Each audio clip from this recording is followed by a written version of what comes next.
call the September 2nd, 2020 meeting of the Monroe County Board of Zoning Appeals to order. Larry, you want to take the roll call? Please. I think Larry's running a little bit behind, so I'm going to go ahead and do it to keep us on schedule. We've got a long agenda. That works. All right. So Vicki Sorensen. Yes. Mary Beth Kazmarchik. Yes. Bernie Garitas. Here. William Hosea. Here. Okay. And Margaret Clements is not present tonight. All right. You want to go ahead with the introduction of evidence too? Sure.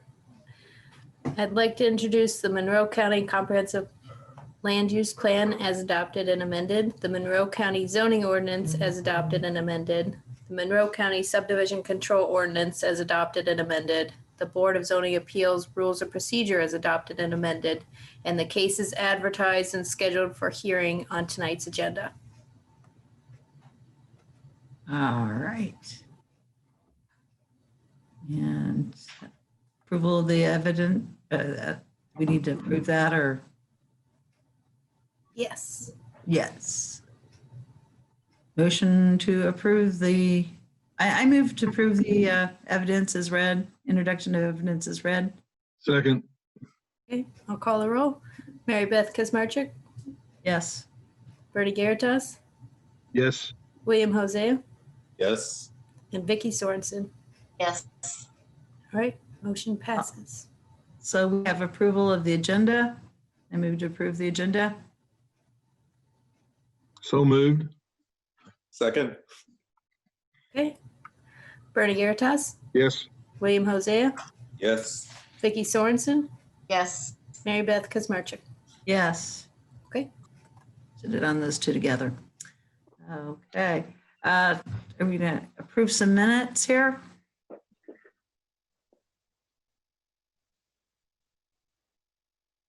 Anybody? Yes. We have the May 6th, June 3rd, and July 1st minutes. If you want to combine those into one motion, you can. I'll do that. Move to approve minutes for May 6, 2020, June 3rd, 2020, July 1st, 2020. Second. Okay. I'll go ahead and call the roll. William Hosea, Yes. Vicki Sorensen, Yes. Mary Beth Kazmarchik, Yes. and Bernie Garitas. Yes. Okay. Is there any administrative business we need to deal with? None? Okay. No business? Okay, on to new business. And the first case is case number 2006-VAR-34. Take it away, Rebecca. Hi, everyone. So yes, this petition is called the Pierce Environmental Constraints Overlay Area 1 12% slope, and the location is in Clear Creek Township at 9629 South Strain Ridge Road. And it's one parcel that, with 6.56 plus or minus acres. Next slide, Jackie.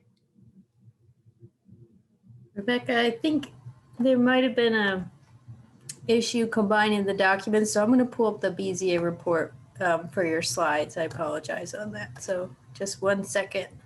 Sure.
You're muted, Jackie.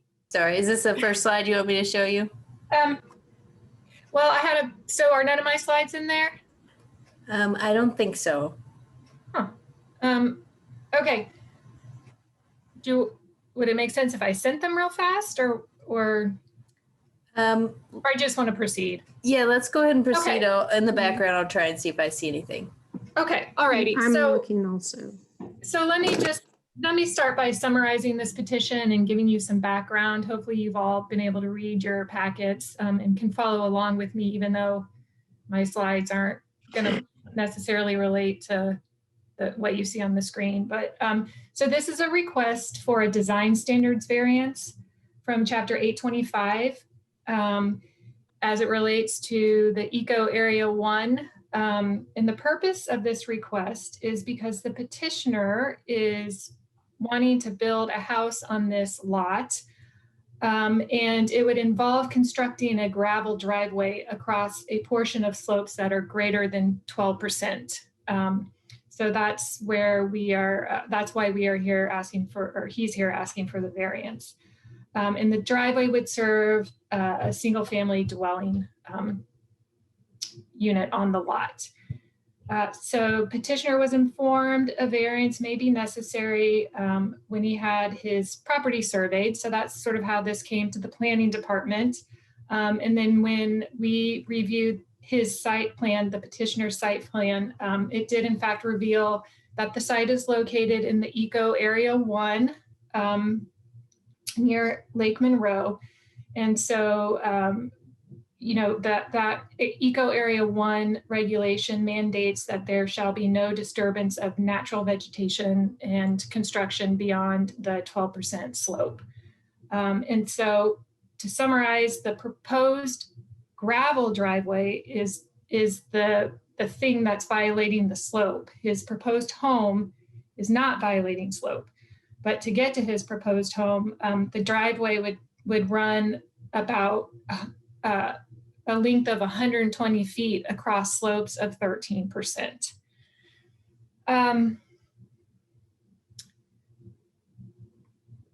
So I guess, Jackie, do you want to flip to the location so everybody can have a quick look?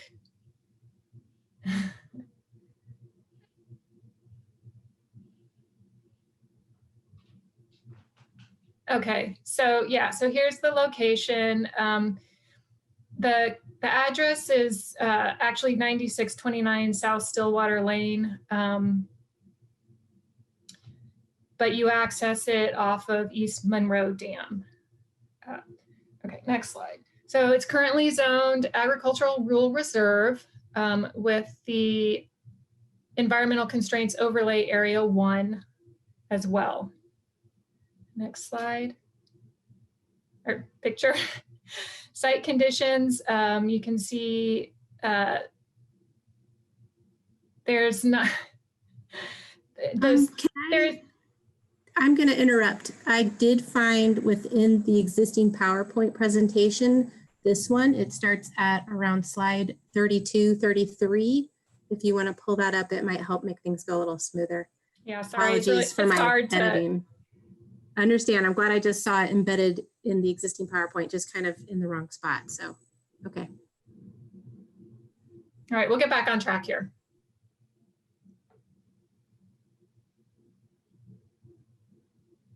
Okay, so here, I was trying to talk about slope a little bit. You can see the lot has quite a bit of slope. There is some portion of the lot that doesn't have any slope towards the west side of the parcel. Next slide, Jackie. So here I just want to spend a second looking at some of the site photos. This is the lot. You can see where the petitioner has the proposed home staked out. I'm actually standing on the eastern side of the lot towards the lake, looking west up at the location of the house. Next slide, Jackie. Again, this is another photo just looking up. There's an existing shed on the property. Next slide. Now I switched orientations. Now I'm looking west towards the lake in both of these photos. Next slide, Jackie. And here are two shots that sort of show the parcel with the woods that would separate the house from the lake. So again, we're looking due east towards the lake, and you can see where the stakes are for the proposed home. Here's the site plan that was submitted. I don't know, Jackie, can you blow this up a little bit? Increase the, thank you. So you can see that towards farther east on the lot is one house, which is the desired location of the house. And again, it's not sitting in slopes greater than 12%, but it's this green driveway where you see, yes, that a portion of that totals about 300 feet, and a portion of that, 120 feet or so, crosses slope at 13%. And in this slide, you can also see there's a second house proposed, and this is a location where the petitioner could build, and the slope would not be an issue for either the house or the driveway. Next slide.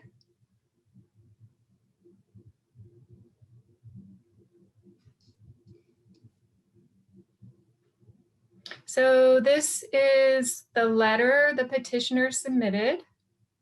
Hopefully you've had a chance to read that. Next slide, Jackie. This is the plat map. I couldn't get it any crisper, but this is lot 4 in the subdivision. And moving on to recommended motion, we recommend denying the design standards variance to chapter 825-4C1 on findings of fact, primarily finding C, which states that the approval, including any conditions or commitments deemed appropriate. Whoops, hold on one second here.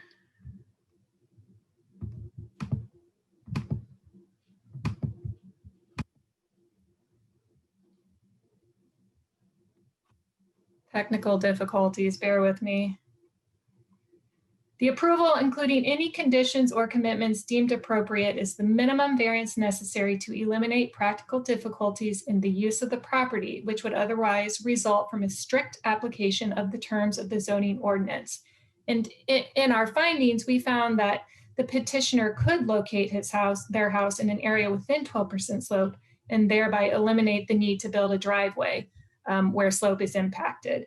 And so staff does not find the practical difficulty in the use of the property in this situation. And the configuration of the lot and existing slopes does not create a hardship for the petitioner if they were to relocate the proposed house and driveway in a location on the property where slope is not impacted.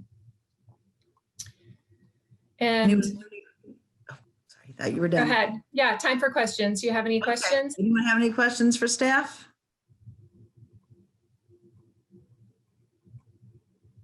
Anyone have any questions for staff?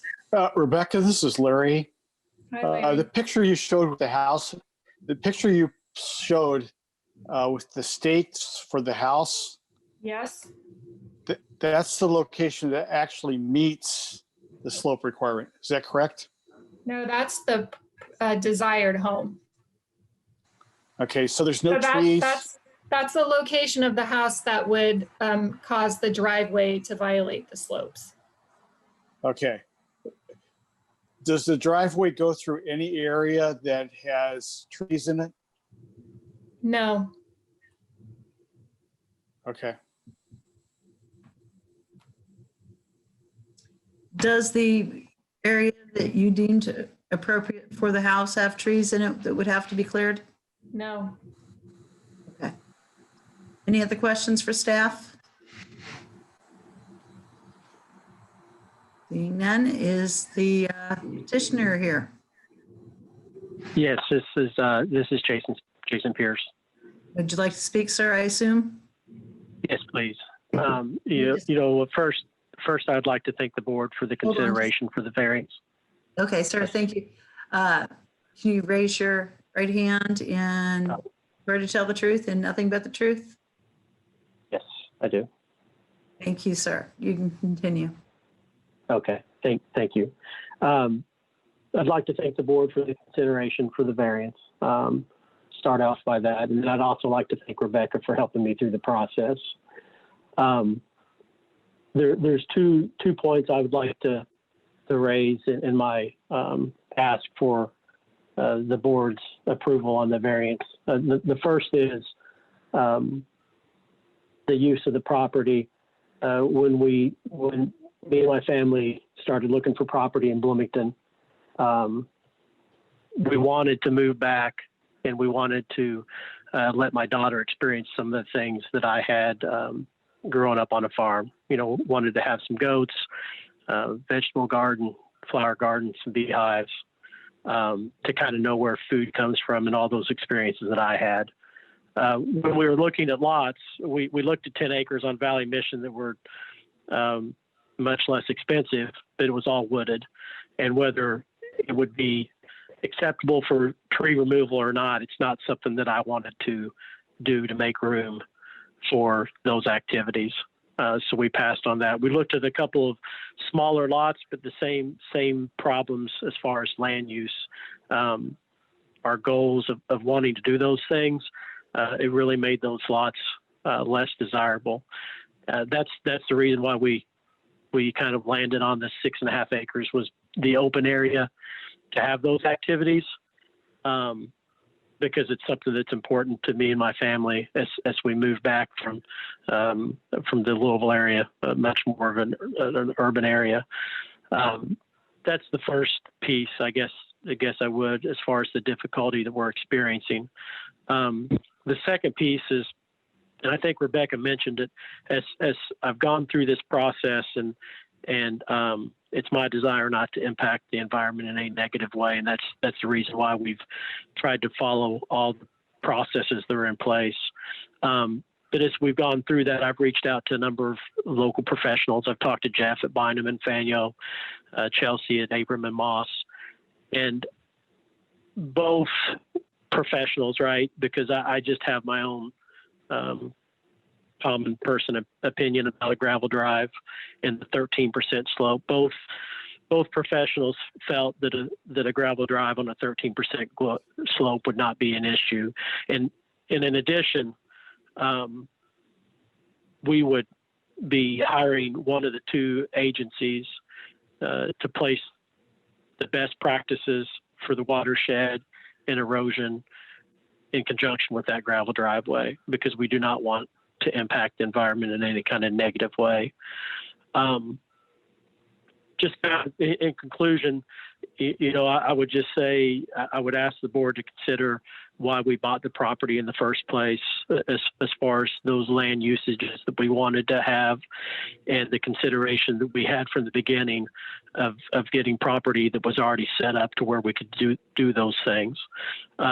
I would ask the board to consider not my opinion, but the professionals' opinions on a gravel drive on that 13% slope. I would ask the board to consider that we're willing to do whatever is needed from a best practices standpoint with one of the local engineering firms to make sure that meets or exceeds the standard. And the last piece I would ask the board to consider is just from, at least in my mind, as I've worked through a logical standpoint of, if there's not any injury to the watershed and to the environment and to erosion and all those pieces,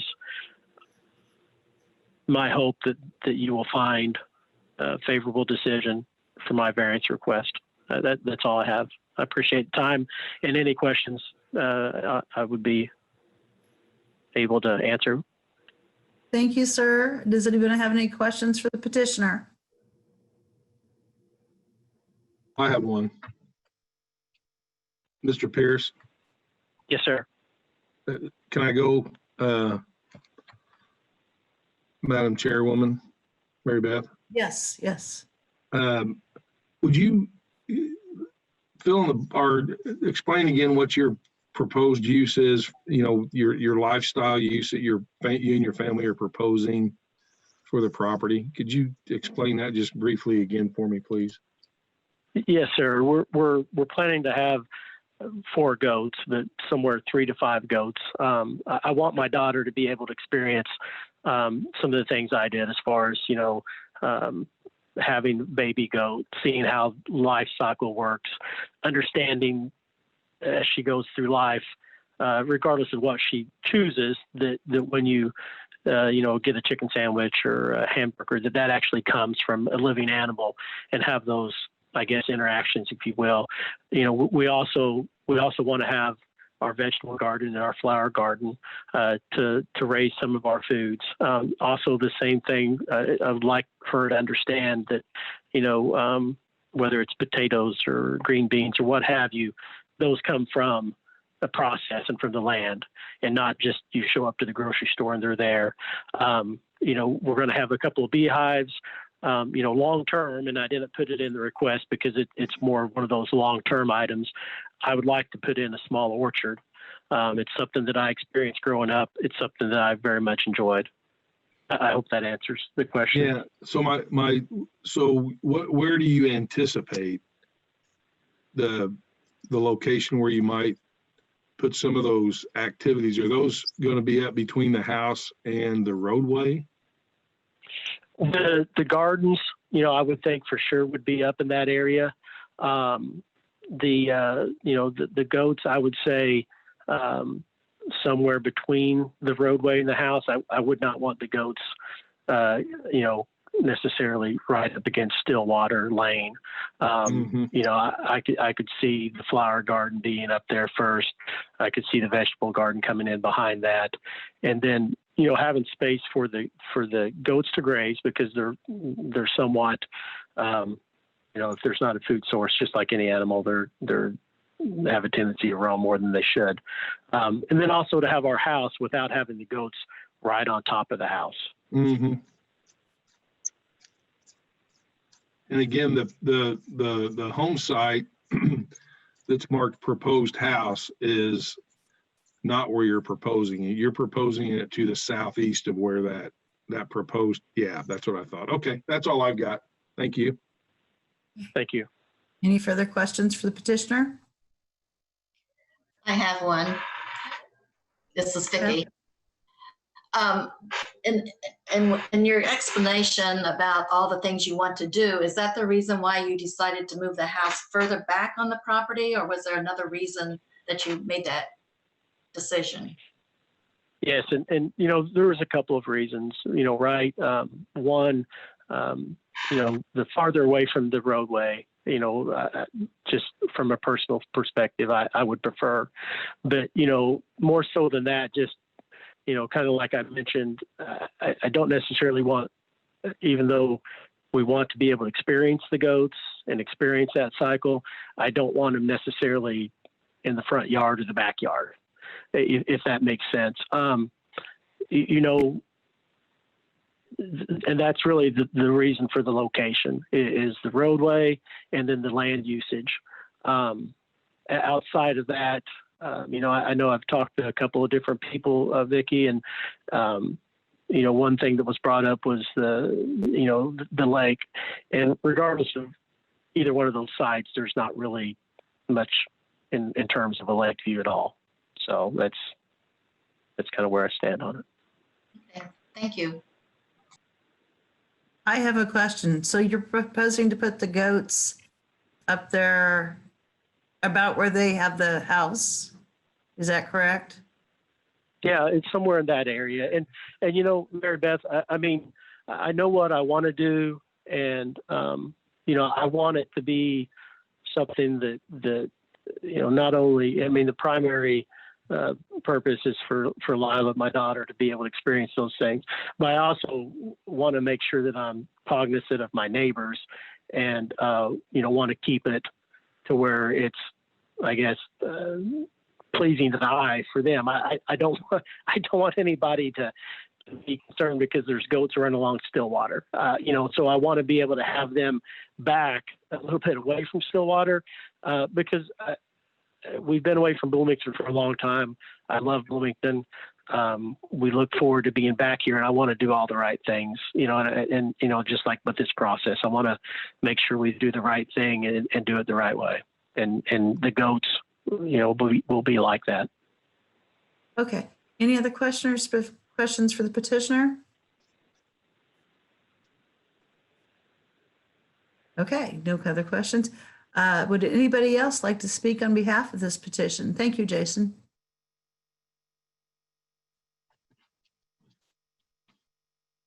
Okay, not seeing anybody else to speak on behalf. Would anybody like to speak against this petition? Okay. I see none. I can entertain a motion now.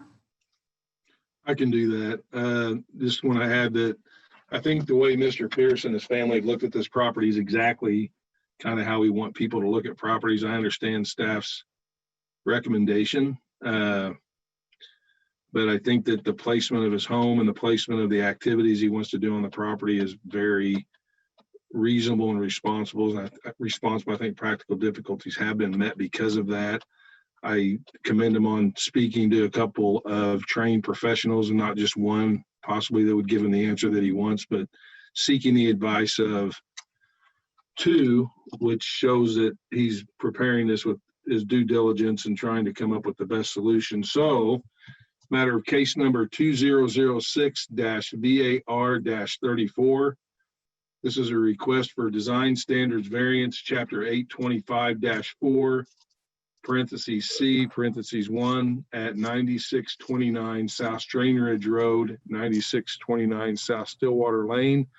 I move that we approve the variance based on findings, the staff report, with conditions of the Highway Department included in that. And I would also like to add that as a part of his improvement location permit, that the Pierces contract a licensed professional to prepare a best management practices erosion control plan that will be reviewed and approved by our MS4 operator. I'll second that motion.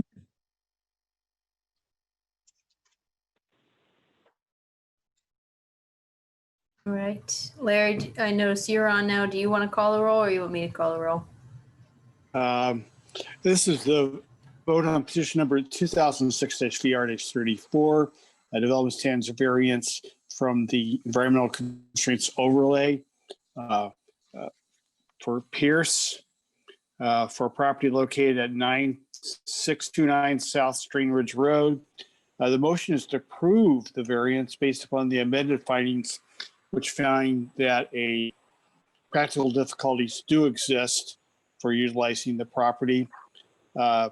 With the development conditions in the staff report and with the additional condition that upon applying for an improvement location permit, that a erosion control management plan be submitted utilizing best management practices, and that such plan be approved by the MS4 operator. Does that cover it okay, everybody? Perfect. Okay.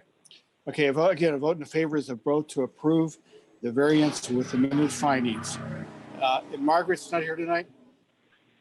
Nope. He logged on. Margaret did log on. I have logged in, but I logged okay. in late and did not hear the case. So Okay. Well, I'll show you abstaining on this, Margaret. Bernie Thank you. Garitas, Yes. William Hosea, Vote yes. Mary Beth Kamarchuk, Yes. Vicky Sorensen.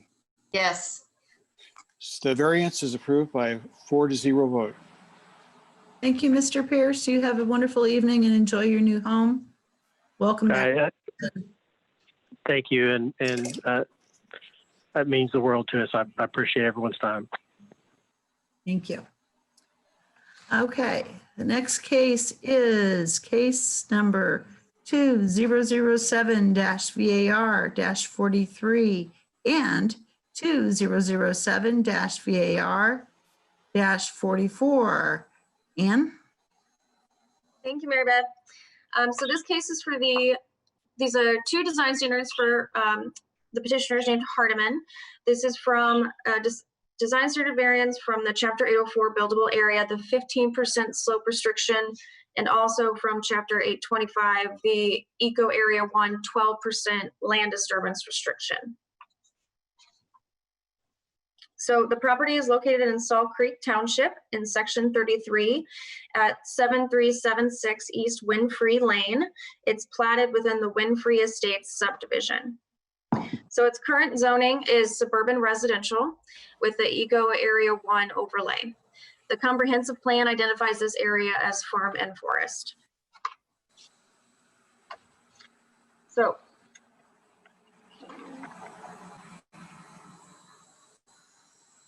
the petitioners are requesting the two design standard variances in order to build an addition to their existing single family residence in an area that exceeds 12% and 15% slope.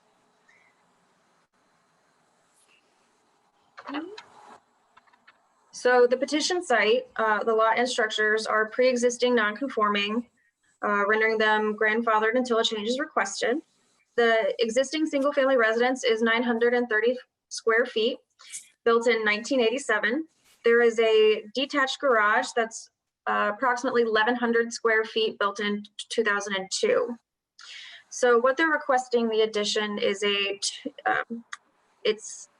these two variances are the minimum requirement in order to build a structure, an additional structure or addition on the home. The addition would be 240 square feet to the southwestern side of the home. Perfect, thank you. So this is on the left image, the garage is closest to the road and the single family residence is towards the back down the hill. So it would be in addition to the home that's 144 square feet, and then a small addition to the existing rear deck. Yep, so it's on the side of the home that we can't quite see here. The bottom right photo is their site plan, also exhibit 2. So the existing deck does get extended a little bit out there in the yellow. They would do a small change to the roof line on the front porch. So they would not be pouring a foundation for the addition. It would be an overhang. What's the next slide, Jackie? There we go. So yeah, 940 square feet. It's pretty small. So this bottom right photo that's the side of the area that would have the addition. The petitioners did not hire a surveyor. It was not necessarily recommended. It's based on the site visit I did about a few weeks ago. This really seems like probably the most appropriate area for an addition to be added to the home. The petitioner did supply multiple photos in her petitioner letter, exhibit 1, where she shows the style of overhang that can be seen throughout the Winfrey Estates subdivision.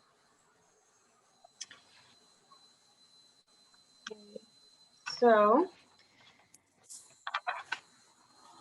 lost my front page. So staff is, okay, so yeah, to reiterate, it's the 804 15% for any structure in an area that's 15% slope or greater. And then because of the Eco Area 1, there's the 12% any land disturbance structure or any disturbance at 12% slope.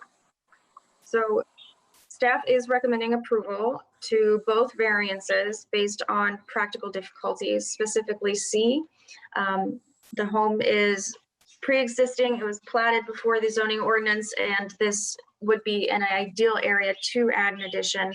The majority of the petition site is sloped and over 12%. Does anybody have any questions? Anyone have questions for staff?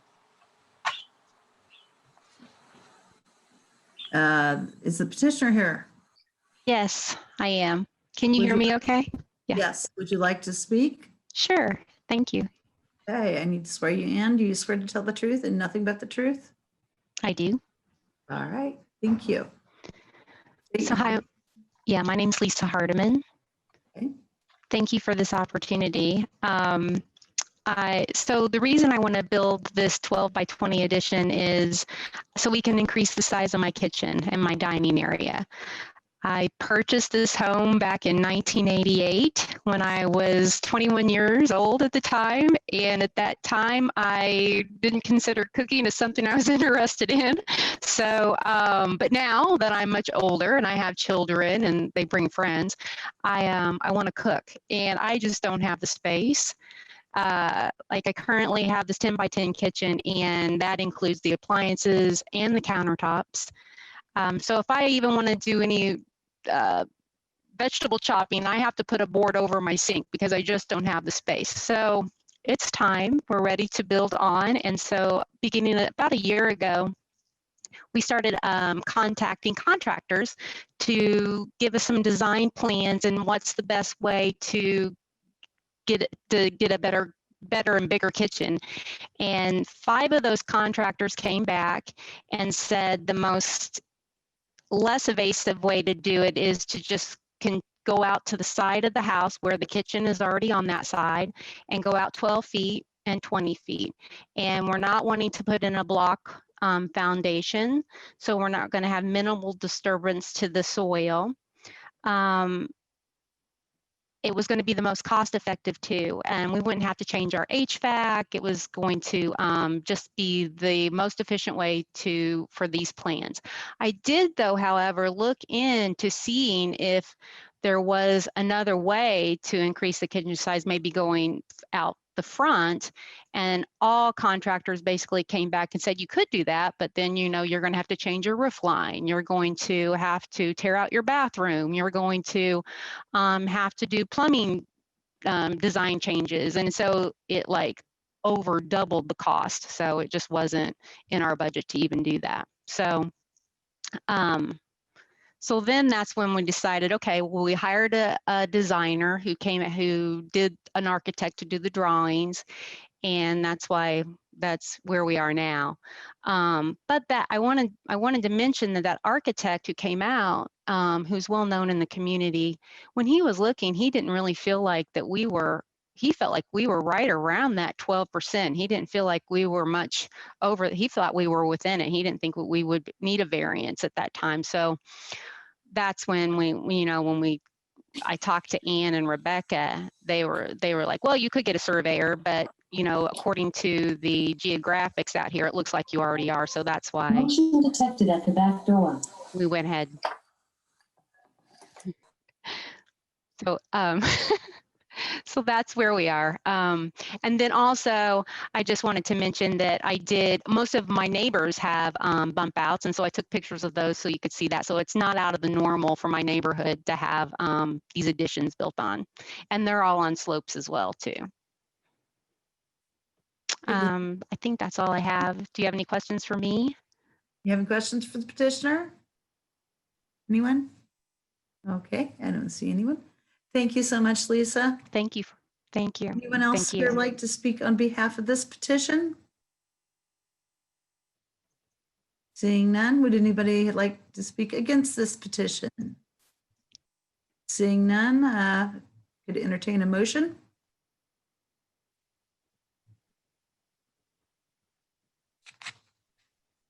Anybody ready to make a motion for me? Yeah, I can do that. Okay, thank you, William.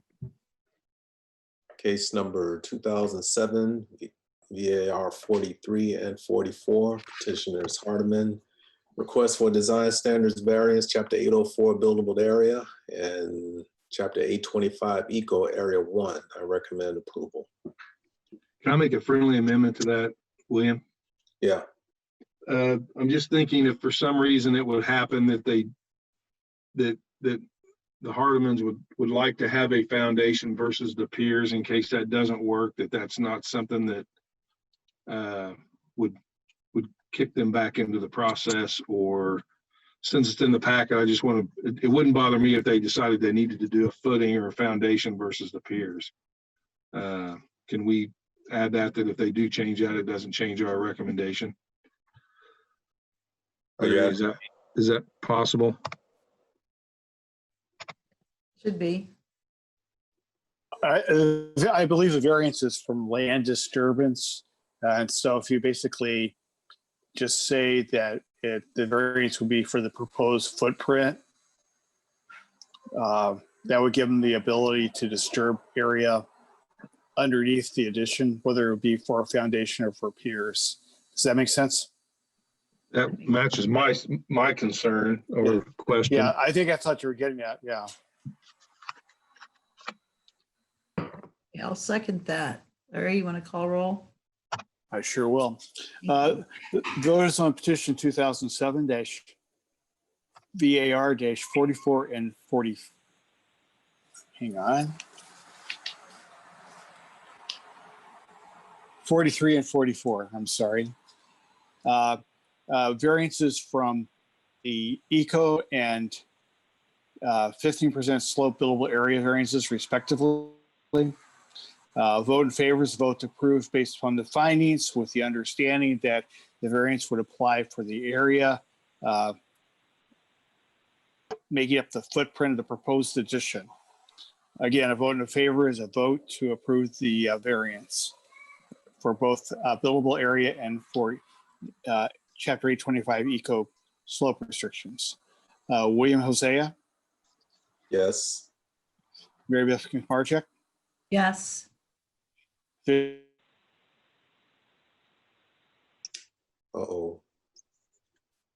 Oh, no. You cut out, Larry. Okay, I'm sorry. Did you hear me? Vicky Sorensen? Yes. Okay, I'm sorry. Margaret Clemens, Yes. Bernie Garitas. Yes. Okay, both variances are approved by a 5-0 vote. Thank you, Lisa. You and Thank you. kitchen. Thank you. My husband thanks you too. All right. Excellent. Thank you. You have a good evening. Next You too. Thank case. you. Okay, case numbers 2007-CDU-02, conditional use for automobile repair service, and 2007-VAR-54, minimum lot width, and 2007, sorry, -VAR-55, side yard setback. And that's for you, Rebecca. Thank you. Hi, thank you, Mary Beth. Actually, are those variance numbers right? It should be 45 and 46. I've got 54 and 55. Okay. We'll check on that. So going forward, this is a petition that has 3 parts to it. A conditional use variance request, a lot width variance request, and a side yard setback request. This is property located at 2444 North Hart Strait Road, and it is zoned agricultural rural reserve. Summary and background on this petition. I just went over the requests. The purpose here is related to the owner who is proposing to have an automobile repair services minor use at this location. And this is a conditional use in the agricultural rural reserve zone. Related to the design standards, the lot width of the property measures approximately 179 feet. In the Ag RR zoning district, a 200-foot minimum width is required. And then the third piece or petition request for the side yard setback relates to the petitioner's request to place the accessory structure 25 feet from the property line at the side yard, and for non-residential structures, which this structure would be considered, if the conditional use is approved, the setback requirement would be at least 50 feet. Next slide. So again, this is one parcel that contains about 5.67 acres. It's in Richland Township, Section 26. Next slide. It's currently zoned agricultural rural reserve, and the comp plan has designated it as Makua Rural Transition. Next slide. Slope, there is some slope present on the property. However, where the petitioner is proposing to place the garage, slope is not a concern, and there are no major site conditions at this location either. Here is an illustration I wanted to provide just to give a little bit better context. You can see that the blue square is the location, is the proposed location of the garage. This is where the petitioner would prefer to place his garage. And again, it's 25 feet from the side yard setback, and a 50-foot distance is required. The red dot shows the location of the garage if it were placed outside of the side yard setback, kind of that would be centered in the lot there. The green shows the proposed driveway. There is an existing driveway cut and driveway to this lot. So this proposed driveway leading to the business garage would just be an extension of the existing driveway. And then finally, in the yellow is the existing septic. Next slide. This property had quite a few mature established trees, including a persimmon grove. And the sort of the sequence of things on the property included a house, the septic, persimmon grove, and then the proposed garage. So regarding the location of the proposed garage, it was somewhat constrained just simply by the existing elements there on the site. Next picture. Here I wanted to show you the proposed driveway that would lead to the garage. To the right in this image is the wooded area towards the back that is owned by the property owners to the south of the petitioner's lot. And I just thought that was a fairly good natural buffer that already exists to help sort of shelter the driveway for a length at least, and as well as the proposed garage, because the garage would sit at the end sort of the grassy area here. Yeah, right, yes, there. Thanks, Jackie.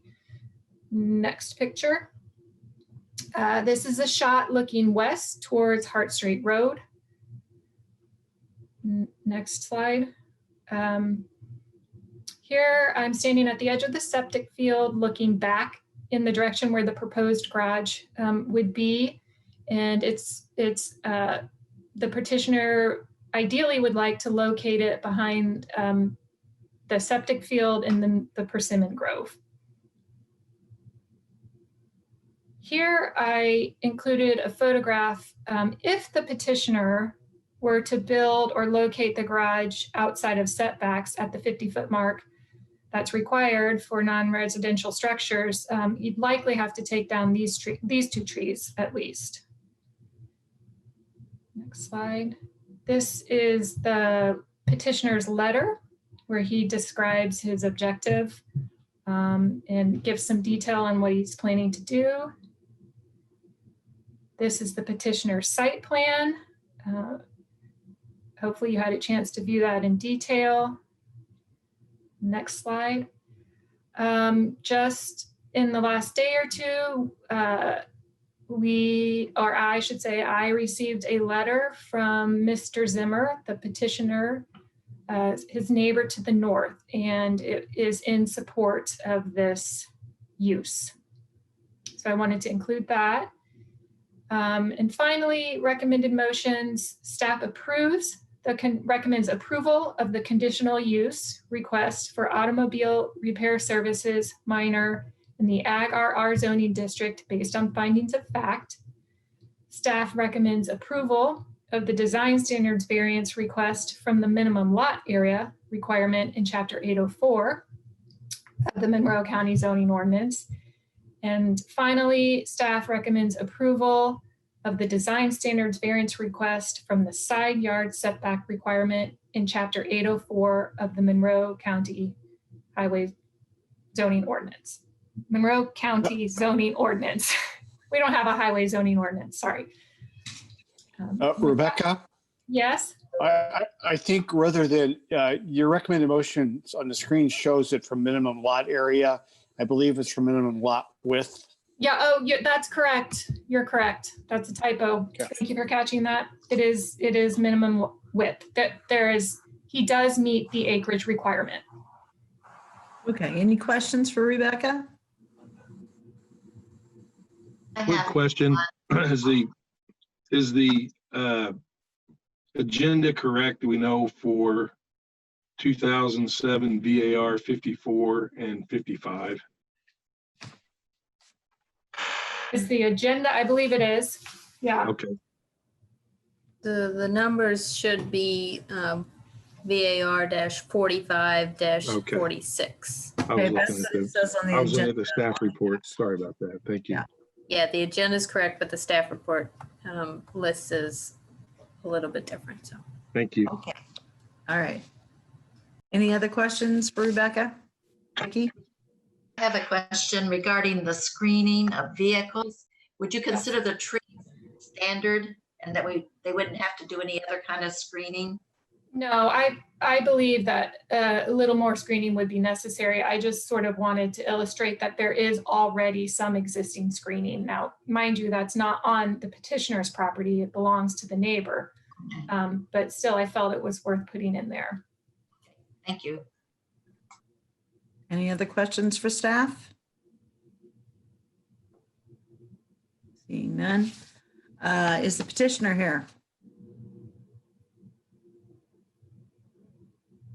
Petitioner here, Jackie? I You know? see Mr. Zimmer on and he's muted. I can ask him to unmute. Okay. Mr. Zimmer, can you hear us? If you're speaking, we cannot Hello? hear you. Okay. I Okay. can hear you. Sorry about that. That's Can I okay. be seen? I'm not seeing myself, so I'm not sure if you can I see me or not. cannot see you either. But do you wish to speak? Yeah, I would. First of all, Let me swear you in. real okay. quick. You swear to tell the truth and nothing but the truth. I do. All right, proceed, sir. Yes, I just do appreciate the board taking in this for consideration. And I greatly appreciate Rebecca. She's been such a huge help in getting all this together and kind of walking us through the process. Thank you so much for your help in this. My wife and I moved from North Carolina, from the Raleigh area, to be a help to, as it says in the letter, to be a help to our folks, and bought this property. And before we even purchased property, we were talking to Rebecca to see what we would need to do, because we knew we wanted some property where I'd be able to have a small business.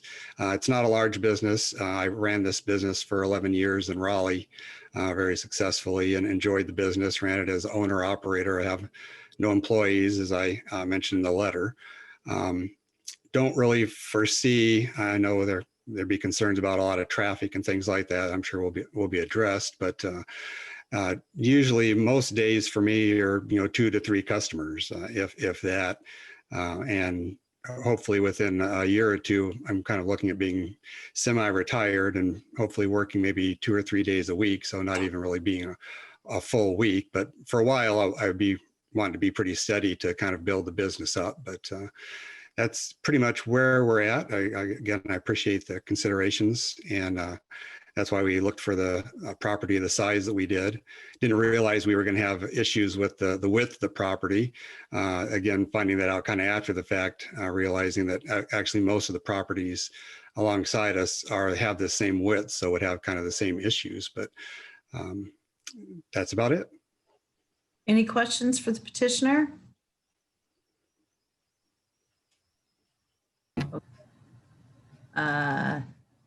Is there anyone else here who would like to speak on behalf of the petition? Mary Beth, do you want to supporters first and then remonstrators second? Sure, yes, supporters first. Anyone else to speak on behalf?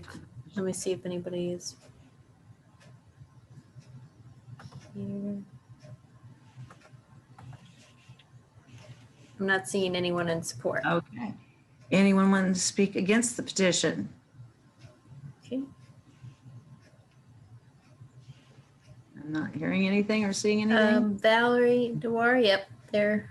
Are we unmuted now? Yes, we can hear Yes, you. you are. Did you wish to speak against the petition, ma'am? Well, yes. Okay, I need to swear you in first, okay? We are the neighbors. I need to to the swear south. you in first, ma'am. Do you swear to And- tell the truth and nothing but the truth? I do. Okay, I do. proceed. Thank you.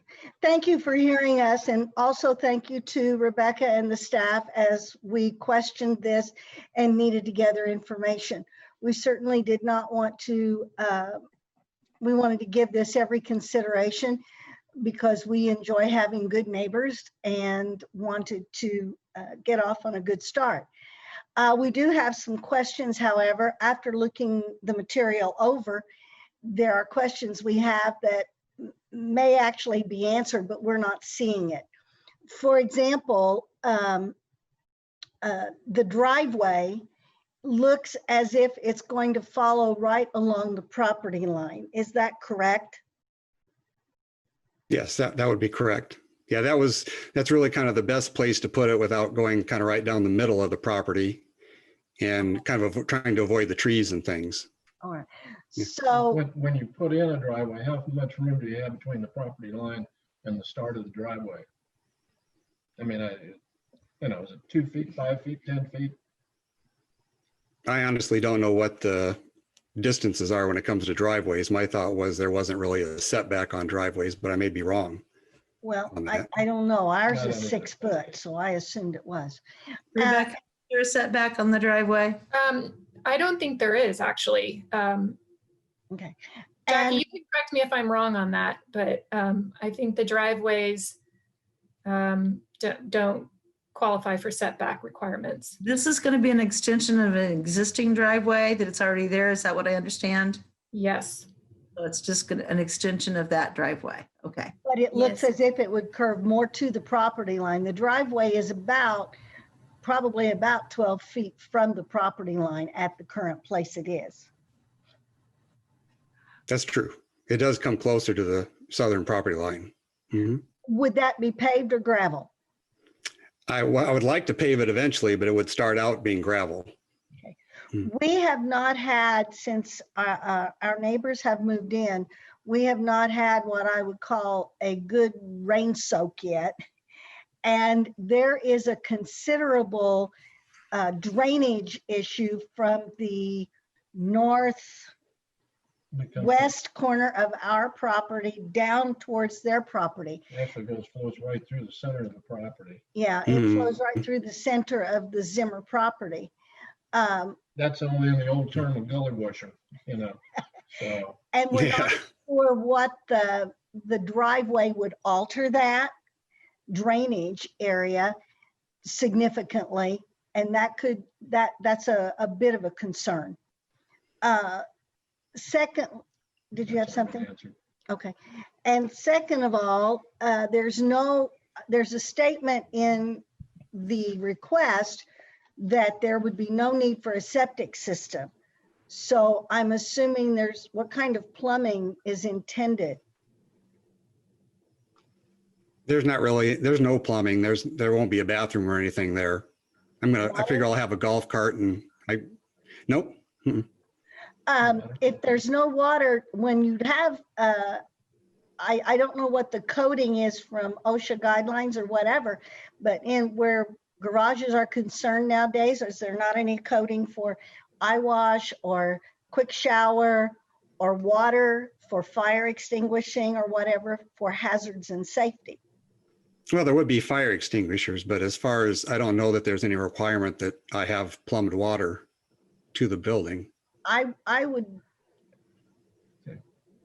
where would that be found? Asking the, So, yeah, so typically when we're doing public comment, it's not between the petitioner and the remonstrator, but this is helpful. You're answering questions. So the building department is the next step if the variance is granted.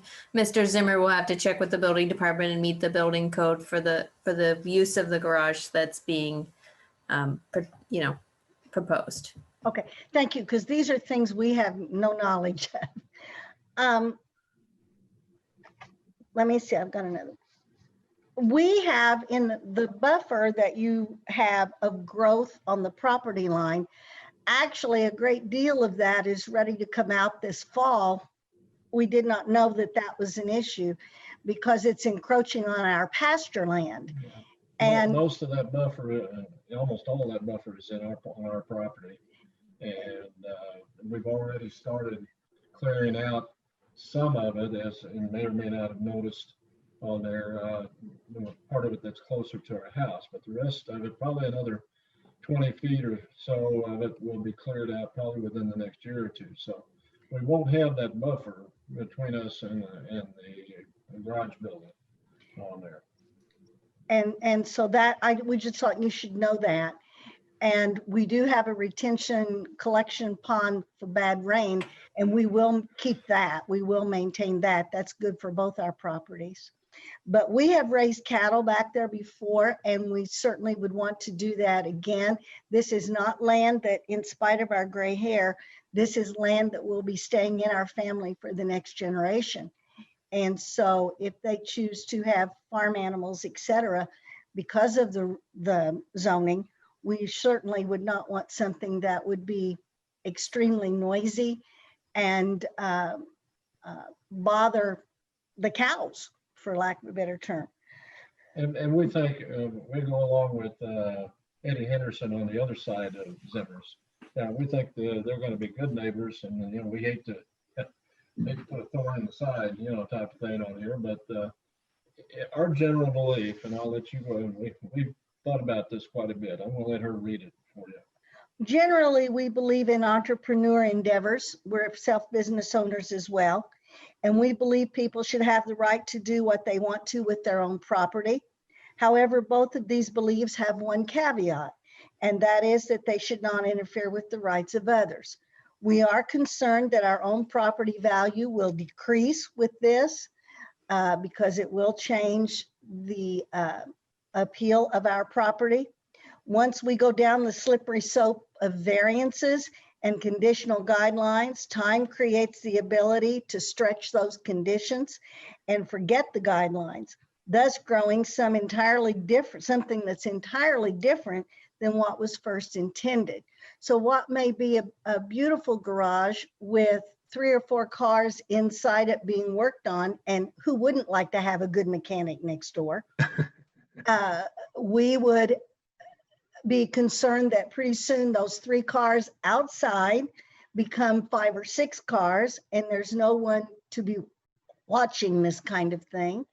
And we're concerned, and we really wish we weren't going to have it next door. But whatever be the case, what you decide, we, in the spirit of neighborliness, we will welcome them to our neighborhood. Thank you. Thank you, Valerie. Anybody have any questions for? And I didn't say that's my husband, Lloyd. I'm sorry. Does it questions for Valerie or Lloyd? No. This is I do want to clarify that they're asking for conditional use for auto repair minor, which was designed to allow people to be kind of backyard mechanics, not to allow a full-scale commercial garage. They have somebody who had 5 acres or more in the ag RR district to work on cars legally. But there are conditions as far as the number of cars on the lot. Auto parts cannot be stored outside. We read that. Cars have to be screened. I mean, and those are conditions that if the conditional use is granted, it's granted subject to those conditions. And those would have to be followed for the use to be legal. Can I ask a question on that? Sure. Okay, who's going to monitor that? You know, we find that the neighbors monitor things very well. Don't want to do that. But we read that in his petition. We read the petition through many times. And we did see that. That's what we were talking about though, with the slippery slope. Well, and I will say that I will say this, that planning staff does monitor permits. We have a number of applications during the year, and we will, if you drive by, we see something that's not in accordance with what the permit was, then we start an enforcement action. So it's not totally dependent on the neighbors. Typically, it's the neighbors that report, but we also do monitoring on our own. We would ask that if you do grant this, to please put it in the alternative site with the 50-foot. And we like persimmons too, so we hate to see the grove go. All right. Anyone else here wish to speak against this petition?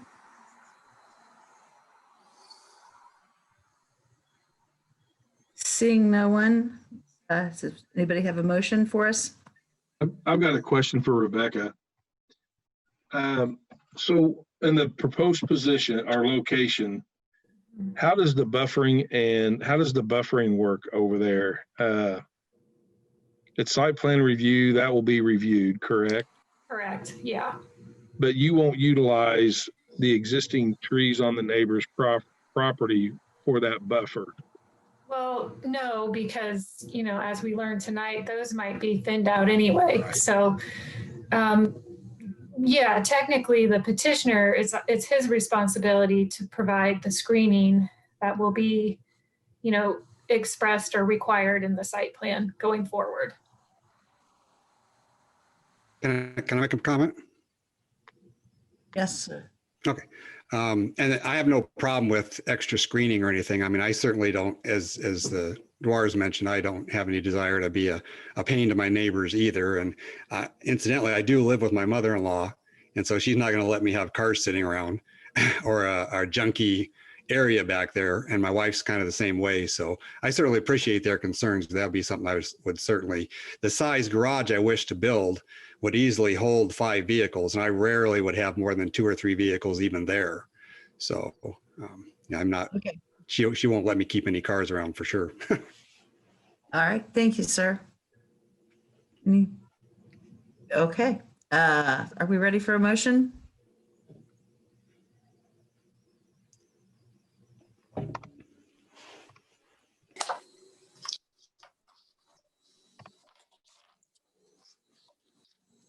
Are you ready to make a motion?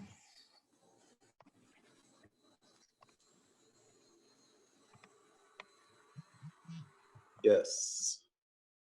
Okay, thank you, William.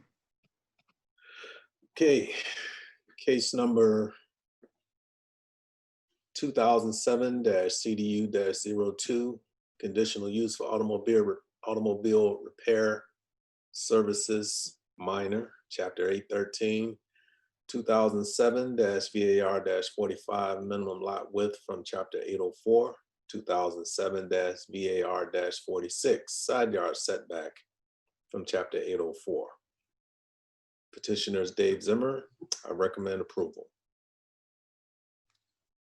Okay. I'll second that motion.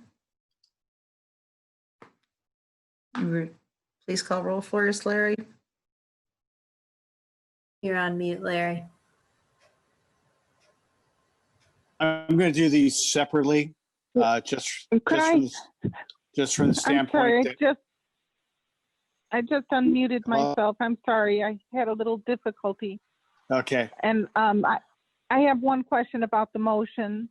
The neighbors had requested a change to the setback Has that been included in the motion, or is that not Margaret, included?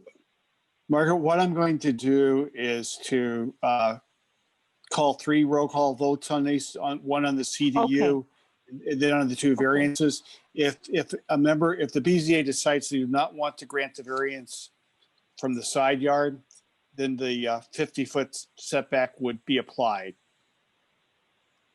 Does that make sense? Thank you. Sorry for Okay. interrupting. Thanks, Larry. That's fine. Hey, Larry, can you explain that again, please? Yeah, what I'm going to do is do 3 different roll calls.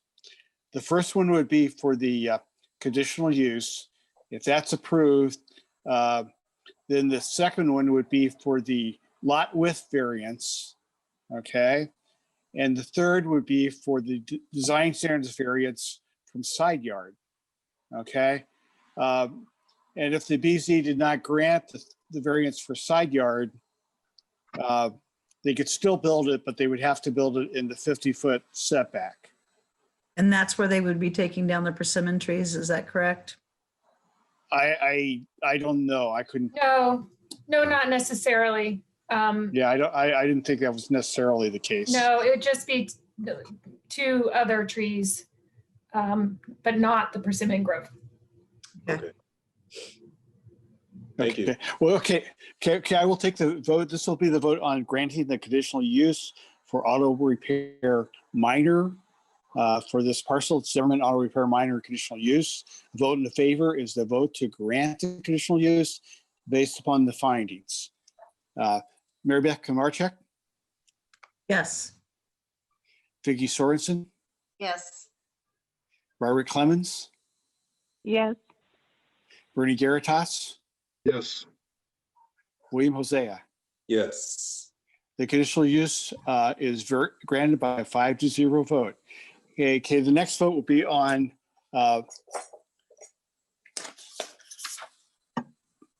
2007-BR-45, which is the minimum lot variance from Chapter 804. A vote in favor is a vote to approve the variance from the minimum lot width requirement. Vicki Sorensen, Yes. Margaret Clemens, Yes. Yes. Garitas, Yes. William Hosea, Yes. Mary Beth Komarchuk. Yes. Okay, the lot width variance is granted 5-0. Now we will call the roll on 2007-VR-46, which is the variance for side yard setback. Vote in favor is to grant a variance of, I believe, 25 feet from the side yard setback, from the standard 50 feet that would be required for this building. Again, a vote in favor is a vote to grant the variance. Margaret Clemens, No. No. okay. Bernie Garitas, No. William Hosea, Yes. okay. Mary Beth Komarchuk, Yes. okay. Vicki Sorensen, No. Was just Okay. that, okay. The that group, variance, the zoning board or what, really, right? the variance for the side yard setback fails 2-3. So again, to summarize, the conditional use variance was granted by 5-0. The lot width variance was granted 5-0, and the side yard setback variance failed by a 2-3 vote. Okay, thank you, sir. You have a good evening. Thank you very much. I appreciate it greatly. You too, have a great So- evening too. Larry, just to confirm, do they need to make a motion to deny the side yard setback variance? No, I think when it's a 2-3 vote, Dave said yes. Yes. Yeah, if you need to have, if they It just. fails. Yeah, they need to have a motion to deny if, the motion to approve was failed. So there needs to be there needs to be 3 votes on a motion to deny. Okay. Let me call the roll again. We'll do it on the, again, this is on the side yard setback. Somebody needs to Oh, make well, a motion, don't We they? need a motion to deny. Yeah.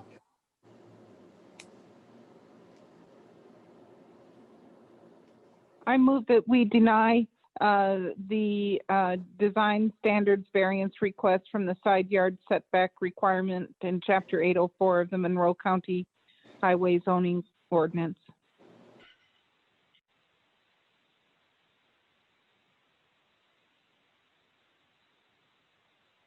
Hello? I second. Okay, it's been moved and seconded to deny variance 46, which for the side yard, a vote in favor is a vote to deny. Okay, Margaret Clemens, Yes. Bernie Garitas, Yes. William Hosea, No. Mary Beth Smarchek, No. Vicky Sorensen. Yes. Okay, the motion to deny the side yard setback is denied, or the side yard setback is denied by a 3-2 vote. We okay there, Dave? Yes. Okay, All right. Thank you. All right, next up. thanks, everybody. Thank you, sir.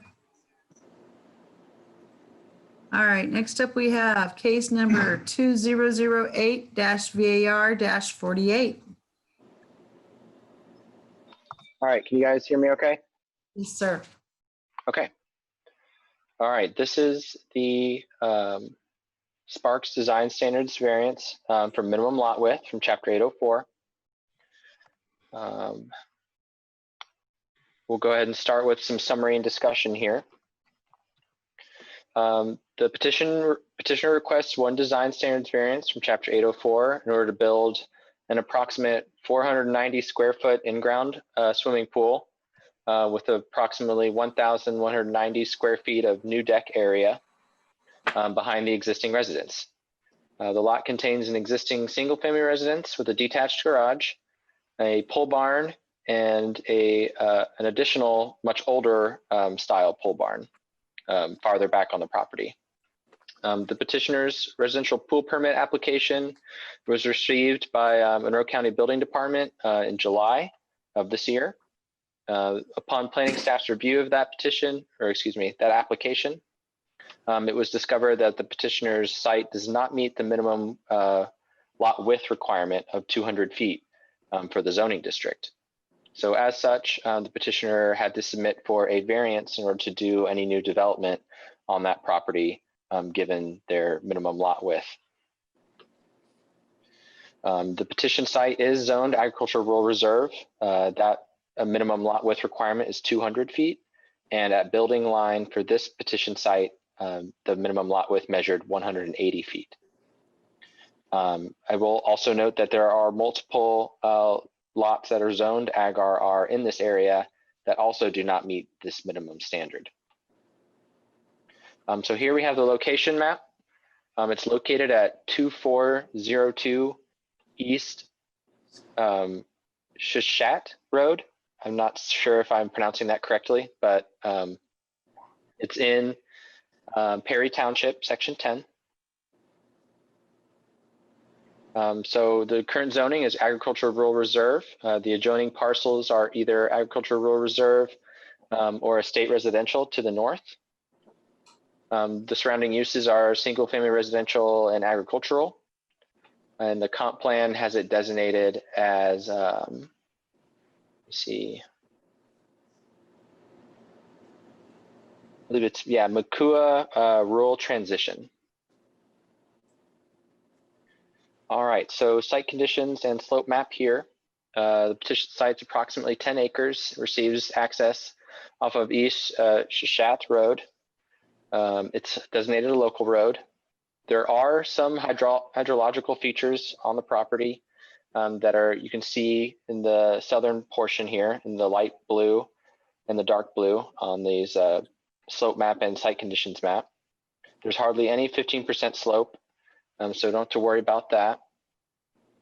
Going through some site photos here. This is the driveway cut off of the local road. It's gravel drive. And it comes back through the property to the single family residence with the detached garage. In the bottom right photograph, you can see one of the pole barns there in the background. So just more site photos here of the petition site. Here you see that pole barn again. And here's the existing deck and proposed location for the in-ground pool. We'll see with the petitioner's site plan a more detailed view of where they're proposing to place the in-ground pool.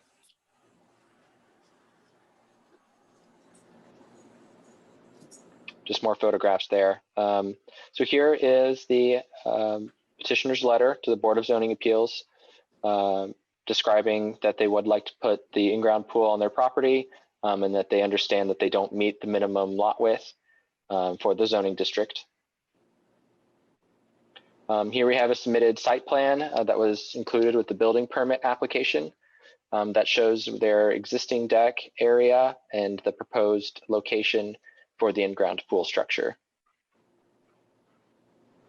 So overall, planning staff recommends approval of the design standards variance, chapter 804 for minimum lot width based on the findings of fact and subject to the Monroe County Highway and Drainage Engineer reports. I will now take any questions. Anyone have any questions for Drew? I do. Go ahead. Drew, just to make sure that's on record, in the summary, you stated the site does meet the minimum, but you're saying it does not meet the minimum. Yes, that is correct. It does not. I left off the little NT there. So it should say does not meet the minimum width. Wanting to confirm that. Thank you. Thank you. I apologize for that. Is the petitioner here? Yes, I'm here. Tim Sparks. How are you? Would you like to speak, sir? Sure. You swear to tell the truth and nothing but the truth. So I do. Yes. Okay, you may proceed. Okay. My wife and I have 3 kids and they're through school. They're happily married and we've got, 3 grandkids and 2 more on the way. And in lieu of traveling and COVID, we decided to put a pool in the backyard so everybody can come to visit Grandma and Grandpa now. So we decided to put that in the yard we call Rich Grimes. And that's when he told us that the lot width was about 10 feet too narrow. So we had to submit a variance. So this is all new territory for me. So whatever questions you have for me, I'll be more than happy to answer. And the plastic pool in the backyard is for sale. Does anybody have any questions for the petitioner? Seeing none. Anyone else here that wishes to speak on behalf of this petition? Seeing none, does anybody here wish to speak against this petition? Please say no. I'm not seeing anybody. Seeing anyone, No. Mary Beth? All right, we'll entertain a motion. Matter of case number 2008-VAR-48. Request is a design standards variance from chapter 804 minimum lot width at 2402 East Shack Road. I move that we approve the variance based on the findings of fact, subject to the staff report and recommendations found therein. I'll second that motion. You want to call the roll for us, Larry, please? Yes. The vote is on petition 2008-VAR-48 minimum lot width for 2402 East Shack Road, Sparks minimum lot width variance. Again, a vote in favor is a vote to approve the variance based upon the findings and with the conditions in the staff report. Bernie Karajas? Yes. Lee Mosea? Yes. Mary Beth Marchek? Yes.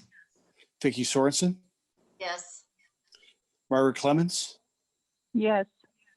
The variance is granted 5-0. Enjoy that pool, sir. Very good. Hey, Drew, thanks. And Tammy, for helping me through the process. I appreciate it. You guys are all invited out. All right. Thanks for your time today. Bye. Have a good evening, sir. You too. Okay, next up we have case number 2008-CDU-03 and 2008-VAR-49. And that's you, Tammy. Yes, so this is the Beaumont House Historic Adaptive Reuse Conditional Use Request and also a parking lot surfacing variance request from Chapter 806. Jackie, I'll go ahead and let you skip down. So I also did a summary background. The request is for the conditional use for historic adaptive reuse, and it's an intensification of an existing one.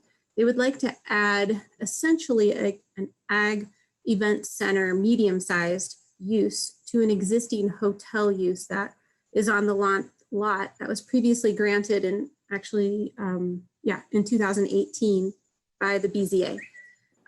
The increased use would require more parking spaces, and so that is why they're requesting a variance from the surfacing requirement.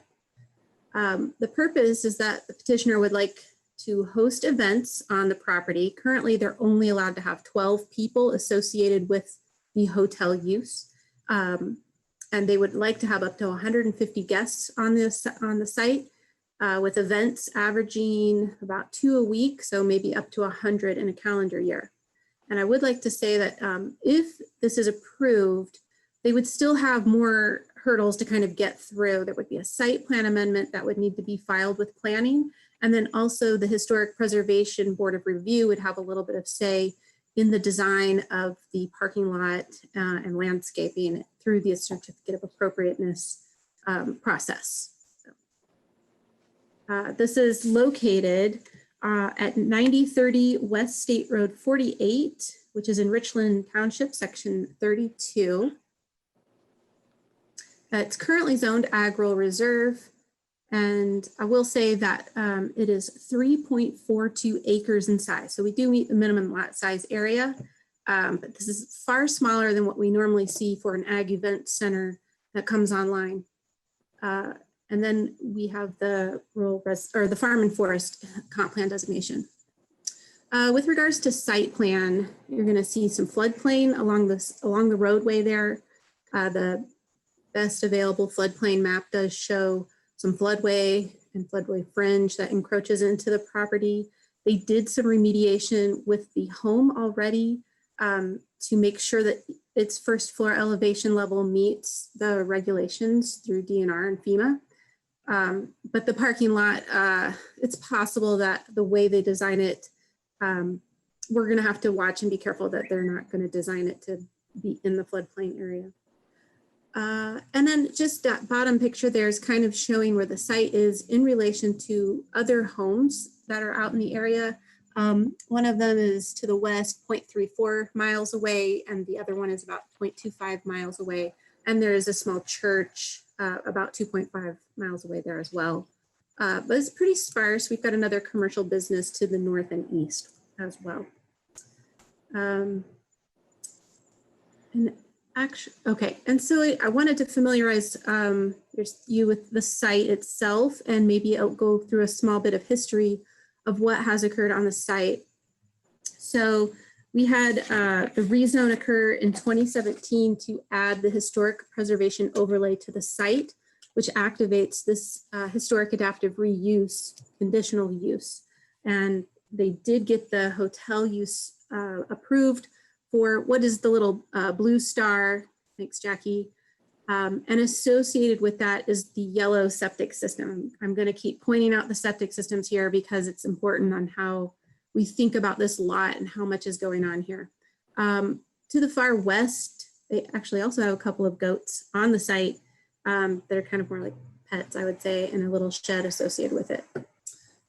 In green, they added a 800 square foot shelter house. They actually just got an after the fact permit for that. Jackie, if you could go back. Yes. There's the other blue star is a historic structure. It's a root cellar. It's really neat. The other green square on the far right side, the east side of the property, this is a chapel that's on site that holds occupancy of 125 people. They did go through the Historic Preservation Board and obtained a certificate of appropriateness for this design. And when it was getting permitted, we did make it clear that, you know, this was only going to be for the use of the 12 people allowed in the hotel at the time. They also have proposed on a site plan and approved with a certificate of appropriateness the barn, which there's a small diagram of it in the bottom right picture of the slide there, and it's the red square. And explaining the yellow septic systems there again. They have half of it put in associated with the chapel. If they're ever going to build the proposed barn, that other half has to be put in first. And then they did include on this site plan a good chunk of the additional parking that may be required. We are still working on the parking minimum for this lot. We wanted to wait for Larry to be back in town to really make a hard call on how many parking spaces are required for this use, since it is historic adaptive reuse. So let's go move on to the next slide. So again, it's a flat, you know, all the slopes are less than 15%. And the whole property is really surrounded by a nature preserve. They're owned by the Sycamore Land Trust.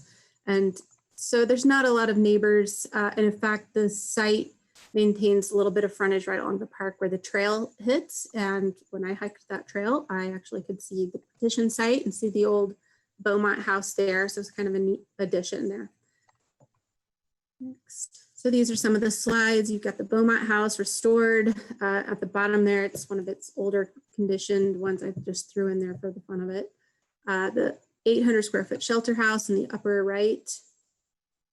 And you can kind of see that root cellar as well. Here's a discussion that I'd like to bring up is the driveway. So when this petition came in, one of the first things I did was request that they get a commercial driveway permit of sorts or an approval of that through NDOT, because this is a state highway. Speed limit out here is 55 miles an hour. I can tell you that if I didn't get the letter from NDOT, which was in the packet, and I included it at the end of this presentation, I probably would not be supporting this as much. But they will be required to put in a commercial driveway, get a work within the right-of-way permit, and build to those standards when they, if they get this use approved. And these are just kind of looking both to the west and the east. When you look to the west, which is that upper right corner, it does have kind of a, each side has a curve. So those cars come around fast. You know, people will need to be careful when entering and exiting the site. And hopefully an improved driveway will assist with that. Next.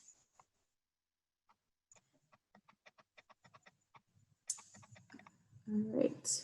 The upper left is just the Beaumont house and root cellar again.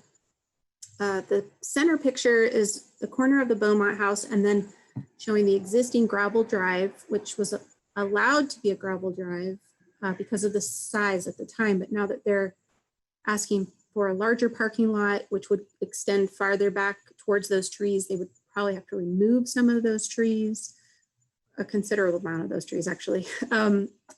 Then they would be required to pave it under Chapter 806 standards. And the upper right picture was just some of the area where that parking lot will possibly go, and showing that they will have to probably remove a fair amount of those trees to get all the parking to fit. And these are just some aerial views of the site. The lot lines are a little skewed here, but we have confirmed with site plans that every structure does so far meet the setback requirements.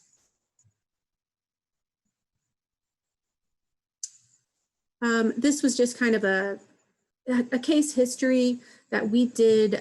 We started getting inquiries on the site from potential buyers of the site, and which called us into call into attention that this does not have a land use certificate yet. They need to still finish a few improvements before we would issue a land use certificate, and we were kind of trying to get to the point of compliance, filling in the gaps here of what's still required. And this conditional use increase, I think, is going to assist the property in, you know, being more marketable and putting that larger chapel to use. And they already do have that barn location approved as well. That, you know, it's almost like we're doing this kind of backwards a little bit. They got certain approvals prior to getting this increased intensification of that property approved first. All right, next. The petitioner's letters are in the packet where they describe, you know, how they want to increase the property with those 150 guests and doing, you know, possibly 100 events a year. And the second letter there on the right is requesting the variance from the surface requirement. And they had a picture enclosed with that that shows a granite, I think they called it decomposed granite.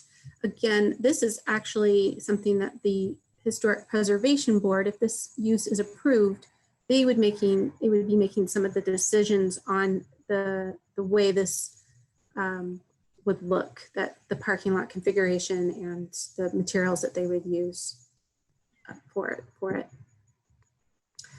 All right, so the left letter is the Indiana Department of Transportation letter, the INDOT letter that I found crucial for this site. We also have the health department stating that, you know, if they want to put the barn on the property, they still have a little bit more septic system to put in first, but we do have those sites identified and located on the site plan, so we know they will fit. And that also helps us with, you know, how parking would be configured going forward. And then I just pulled the site plan back in here just to kind of envision this parking lot and the amount of increased space that would go along with it. And you can see some of those trees that are there kind of in circles that would have to be removed.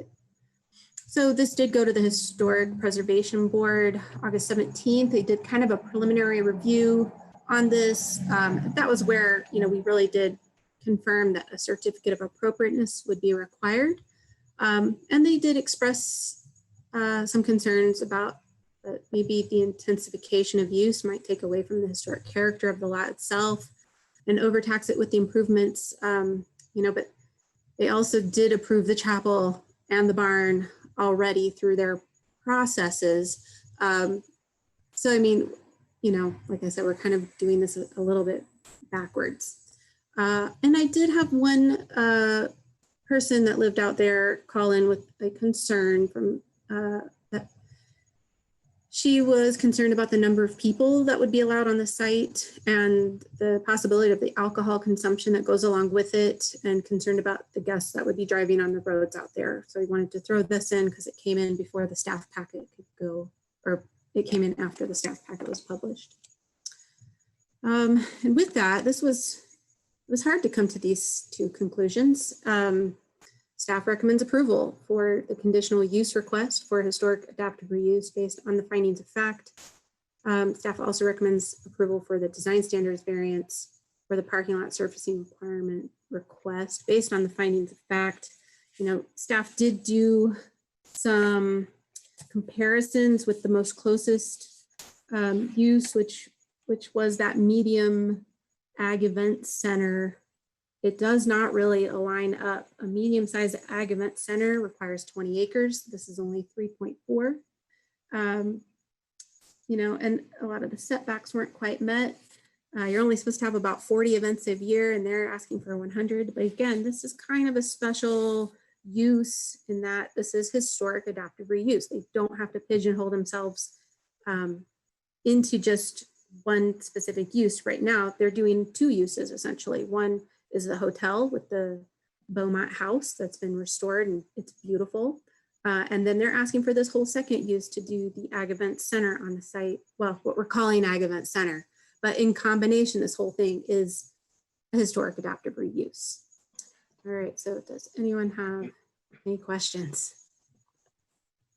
Any questions for Tammy? Yeah, Tammy, how many parking lots spaces are you showing right now for this? Right, so there's about 12 existing and they are showing, oh my gosh, what's 27 times 27, guys? I should, it's probably in the report and I can't remember. 27 times 2, right? Yeah, thank you. Okay. It's 27 plus, or 54. so sorry, 54 plus the 12. I mean, I think at one point, Larry, we were saying they needed 68. And this was, 66. Is 66 shown on there? Okay, thanks. We were And saying, I how's think that- at one time 68, but they're disputing a little bit that they don't need that many. We're also looking at which standard are we supposed to be using? Should we be using the hotel standard? Should we be using Ag Event Center? And I think when they submit, if and when they submit for a site plan review, the site plan amendment that is required, we will have to hard line make that decision on how many parking spaces are required. We could do that here as a condition of approval. And that can be a good discussion point with what the petitioner thinks they need to have versus what we think is a safe thing to have if you're going to be allowed 150 people on this site. So I know an Ag Event Center requires 2.5 spaces. I'm sorry, 1 space per 2.5 people. And that would account for, I believe, I guess I did not bone up on my math before this presentation, I'm sorry. But we were adding the hotel's required spaces, which was 8, plus then all of those other that were coming under the 150. So this is pretty close to what I think was the grand total, if this is what we're really going to go with. I guess the question I have is, how is like a 65 acre or 65 car parking lot consistent with a 3 acre historic home site?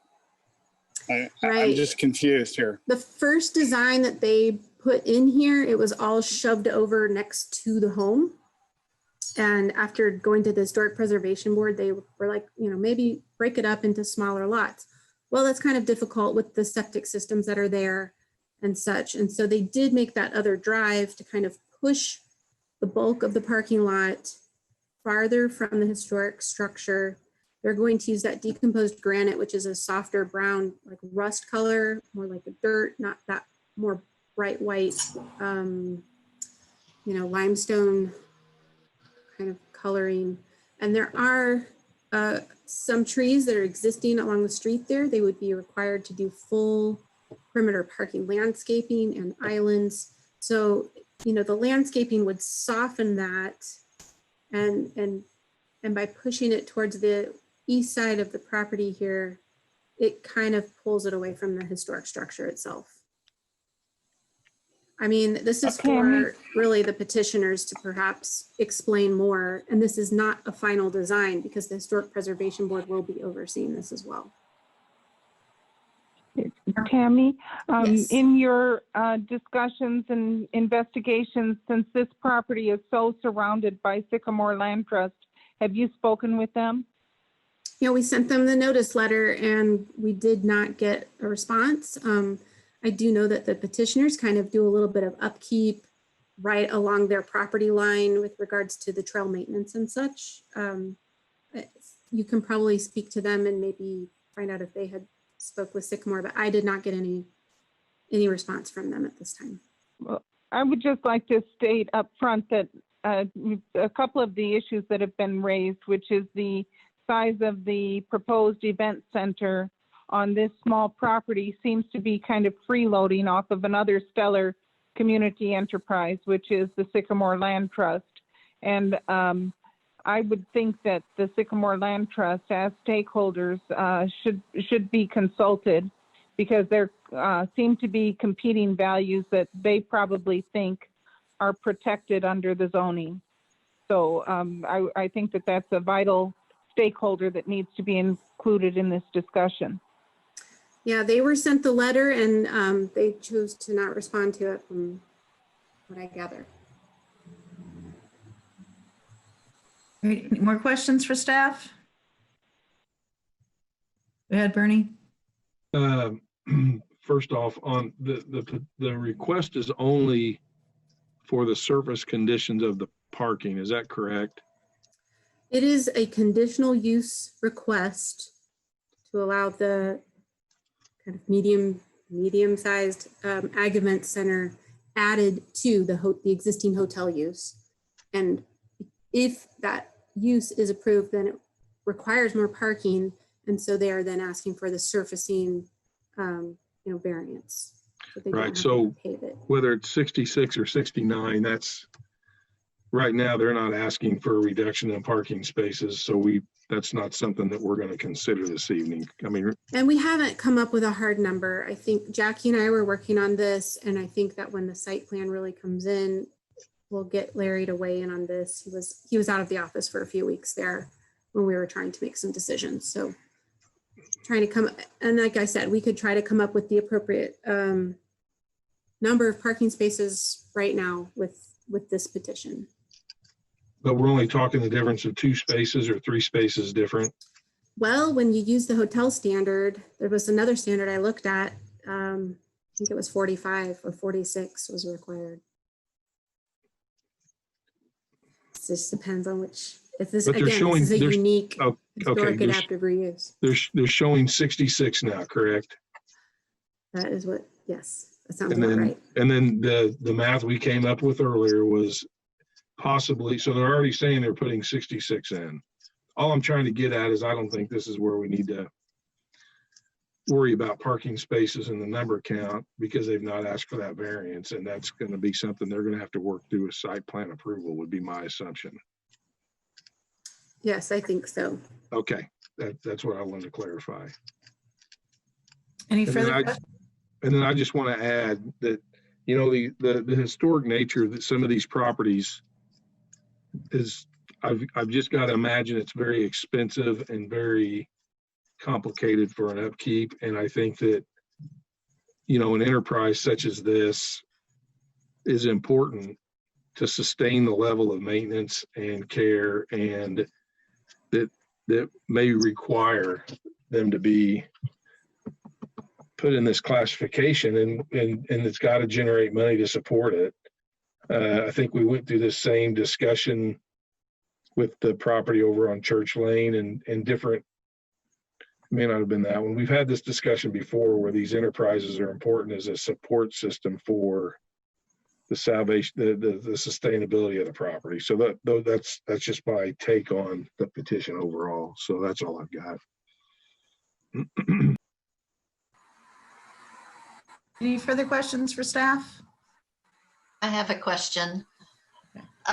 Tammy, on page 106, on the findings toward the end, it says, if the variance request is approved, the petitioner will still be required to obtain site plan approval. What does that mean? Right, so if they are approved, they will have to do a use, it's like a change of use site plan. That's where we will reevaluate this site and make sure they have the appropriate amount of parking, that stormwater runoff from that parking lot is dealt with according to our standards, that the driveway is reviewed properly. And in this case, they will actually have to produce that NDOT permit, not just a letter, but the actual permit with the bonding and the right-of-way information, to work within the right-of-way. And, we just make sure that the landscaping chapter 830 standards are met with regards to, the perimeter parking. It's for every 35 feet around that parking lot, you're required to have 1 tree, 10 shrubs, and 10 additional plants or shrubs. And each of those little parking islands has to go every 15 spaces. You have to have a 160 square foot parking island with a tree, 10 plants, 10 shrubs in it as well. So we, make sure that we're not making the parking lot the focal point, and that it does kind of get a little bit hidden behind that. So if our approval tonight would be that they could then move forward on everything. Yes, Okay. Yes. All right, thank you. Mm-hmm. Any more questions for staff? Seeing none, is the petitioner here and would they like to speak? I do see the petitioner. Let me unmute them. We are here. Would you like to speak this evening? Yes. You swear to tell the truth and nothing but the truth? Yes. Thank you. So I was just listening to all of the comments and all of the explanation that Tammy has presented to you guys tonight. And part of the reason that we are wanting to do this is absolutely for additional income. One of the hurdles, I guess, that we didn't realize originally was even if we're having a very small event, say at a family reunion or a birthday party or a celebration of life, we have people that are staying here at the bed and breakfast, but they are technically not allowed to bring even 10 guests. So we may have a birthday party with 20 people, but right now that does not meet the requirement as to what we're supposed to have. So while we are asking for up to 150 guests, our guesstimate is that that would not be the norm. We've had businesses in town want to have corporate retreats here where they're bringing speakers in to stay at our bed and breakfast, and then they're bringing employees over from their local businesses to have, you know, a corporate retreat out here so that they're kind of getting out of the office and having a day away, but getting valuable information, you know, here using our pavilion. And, you know, things of that nature. So it's not just about having weddings. It's about actually being a place that could complement additional people coming in to our community and you know, bringing some more commerce in. And those are the kinds of things we're wanting to do. Everything that we have done here on the property, we have done with the original structure, the hotel part in mind. We have tried to keep everything as far away from that as possible. I don't know that Tammy showed a picture, but the actual chapel is behind an entire buffer of trees and growth. It's very hidden from even the road. I don't know that she has a picture of that. And everything that we're trying to do is to keep everything buffered so that the house is still the showstopper. I mean, it's still the part that, you know, we want everybody to pay attention to. But in getting this house, it is very expensive, and it just helps us to have that additional income to keep it and maintain it and share it with the public. Sycamore Land Trust, someone brought that up. Sycamore Land Trust actually did phone me, and they are in support of this. They said absolutely, we mow the entire trail that is mowable. We mow that and maintain that for them, and we have a very good partnership with Sycamore Land Trust. Thank you, Michelle. Does anybody have any questions for the petitioner?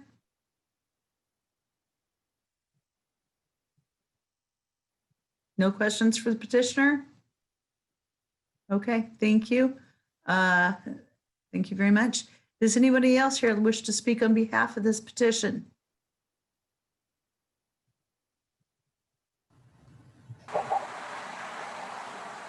Not seeing any.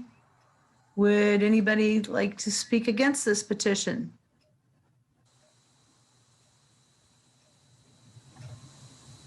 Not seeing anyone. Are we ready to make a motion, anybody?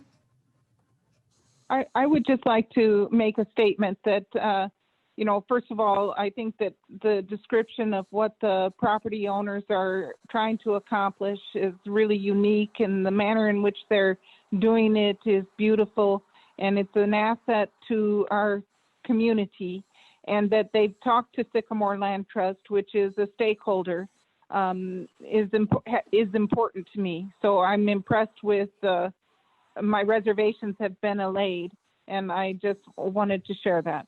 Thank you. Thank you, Margaret. Anybody wish to make a motion? I would just like to, I was not here. Took a vacation, was not here for this report. I just want to express my concern in regard to calling this an ag event center.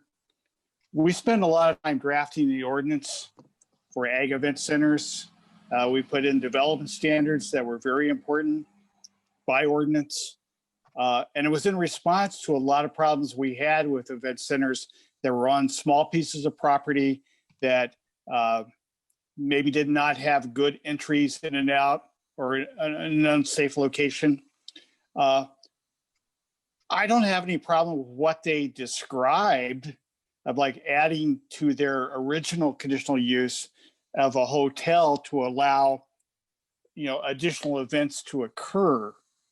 But I have a real concern with individuals who have tried to do an ag event center and have been unable to even apply for it because they didn't have 10 acres or 20 acres necessary to do it, or couldn't meet the other requirements. I think it really creates an unfair advantage to call this an event center. And again, I apologize for not being around when the report was drafted, but just because there's a historic structure on the site, we have ag event centers that have historic barns on the site, and they had the acreage and met all the standards to comply with our ordinance for an ag event center.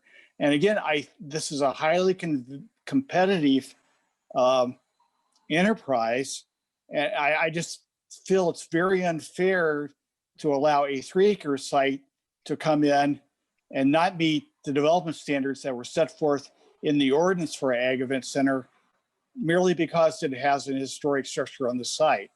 That being said, I think there certainly are options here to amend the existing conditional use to allow additional operations that were not originally set forth in the hotel use that might be compatible with the size of the site, the historic nature of the site, and the concerns of the Historic Preservation Board. Again, I don't try to inject myself into these cases, except in this case, we spent a lot of time on the Ag Event Center ordinance, and the idea that you can just get around all those provisions concerns me. And that's my statement, and I trust the BZA to do what they want to do.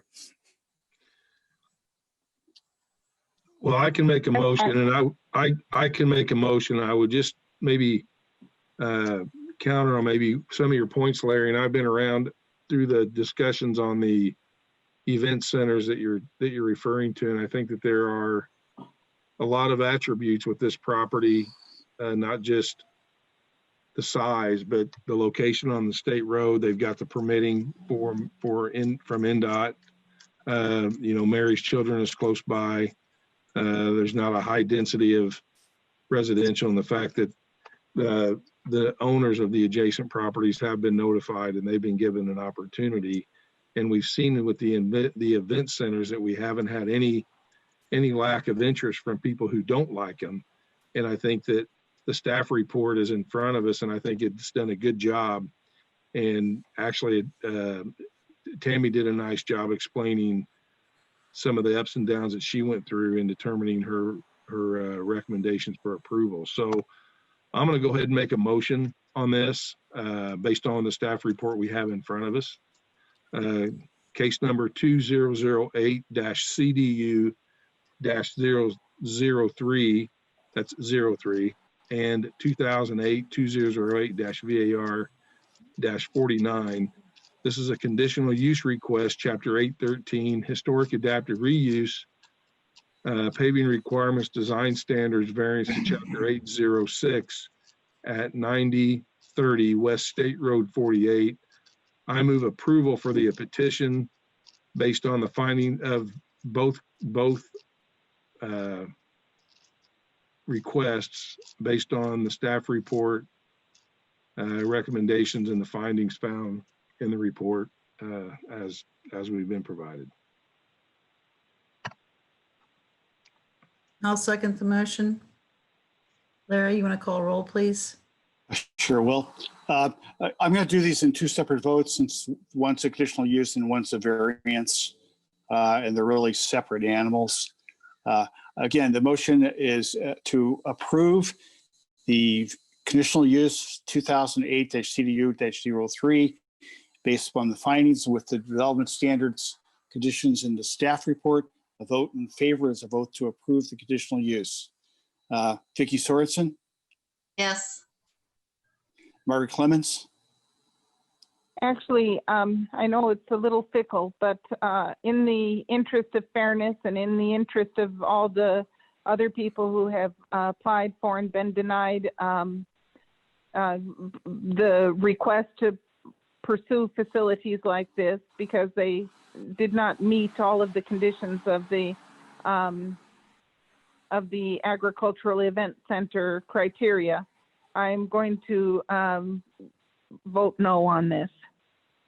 Bernie Garitas, Yes. William Hosea, Yes. Mary Beth Komarchek. Yes.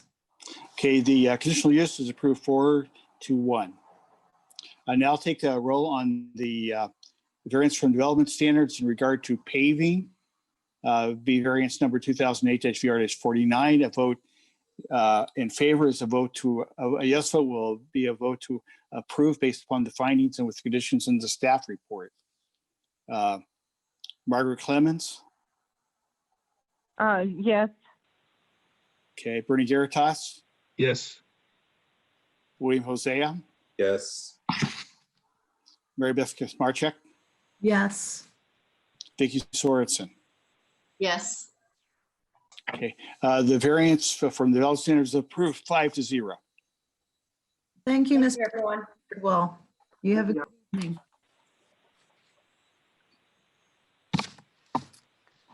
Okay, next up, we have case number 2008-VAR-50. Drew? All right. So yeah, this is the conditional use variance petition for Dog Oasis. Petition number is 2008-TDU-04. It's located at 9606 West Reeves Road. We'll continue here with the summary and background. The request is for a conditional use variance for the purpose to operate a dog kennel / boarding / daycare type use located in the agricultural rural reserve zoning district on a property consisting of about 14.33 acres. Chapter 802 defines the use of kennel as an establishment wherein any person engages in the business of boarding, breeding, buying, keeping, letting for hire, training for a fee, or selling dogs, cats, and other small domesticated household pets, parentheses, not farm animals, close parentheses. So although the petitioner is requesting a use that will not utilize breeding or selling, the conditional use request is the same. The petitioner could be subject to the limits of the use as they've stated in their use determination form and their letter to the Board of Zoning Appeals by a written commitment or other conditions that can be placed upon this petition by the board. And they also will have to abide by commercial site plan standards that they will be working with the planning department if this petition gets approved. Jackie, could you go to the next slide?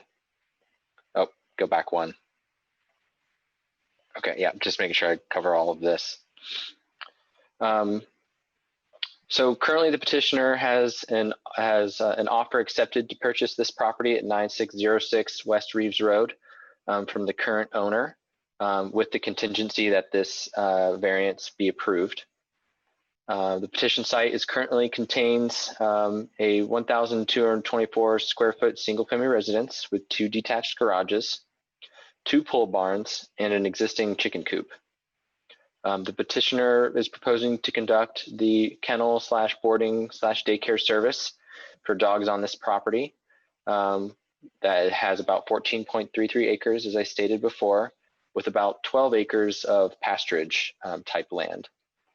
The petition site is partially wooded and is currently used for goats and other farm style animals. There are roosters currently in the chicken coop structure. The petition site does contain existing electric and barbed wire fencing for the pasturage area, And the petitioner is also suggesting that they do some additional fencing for this type use.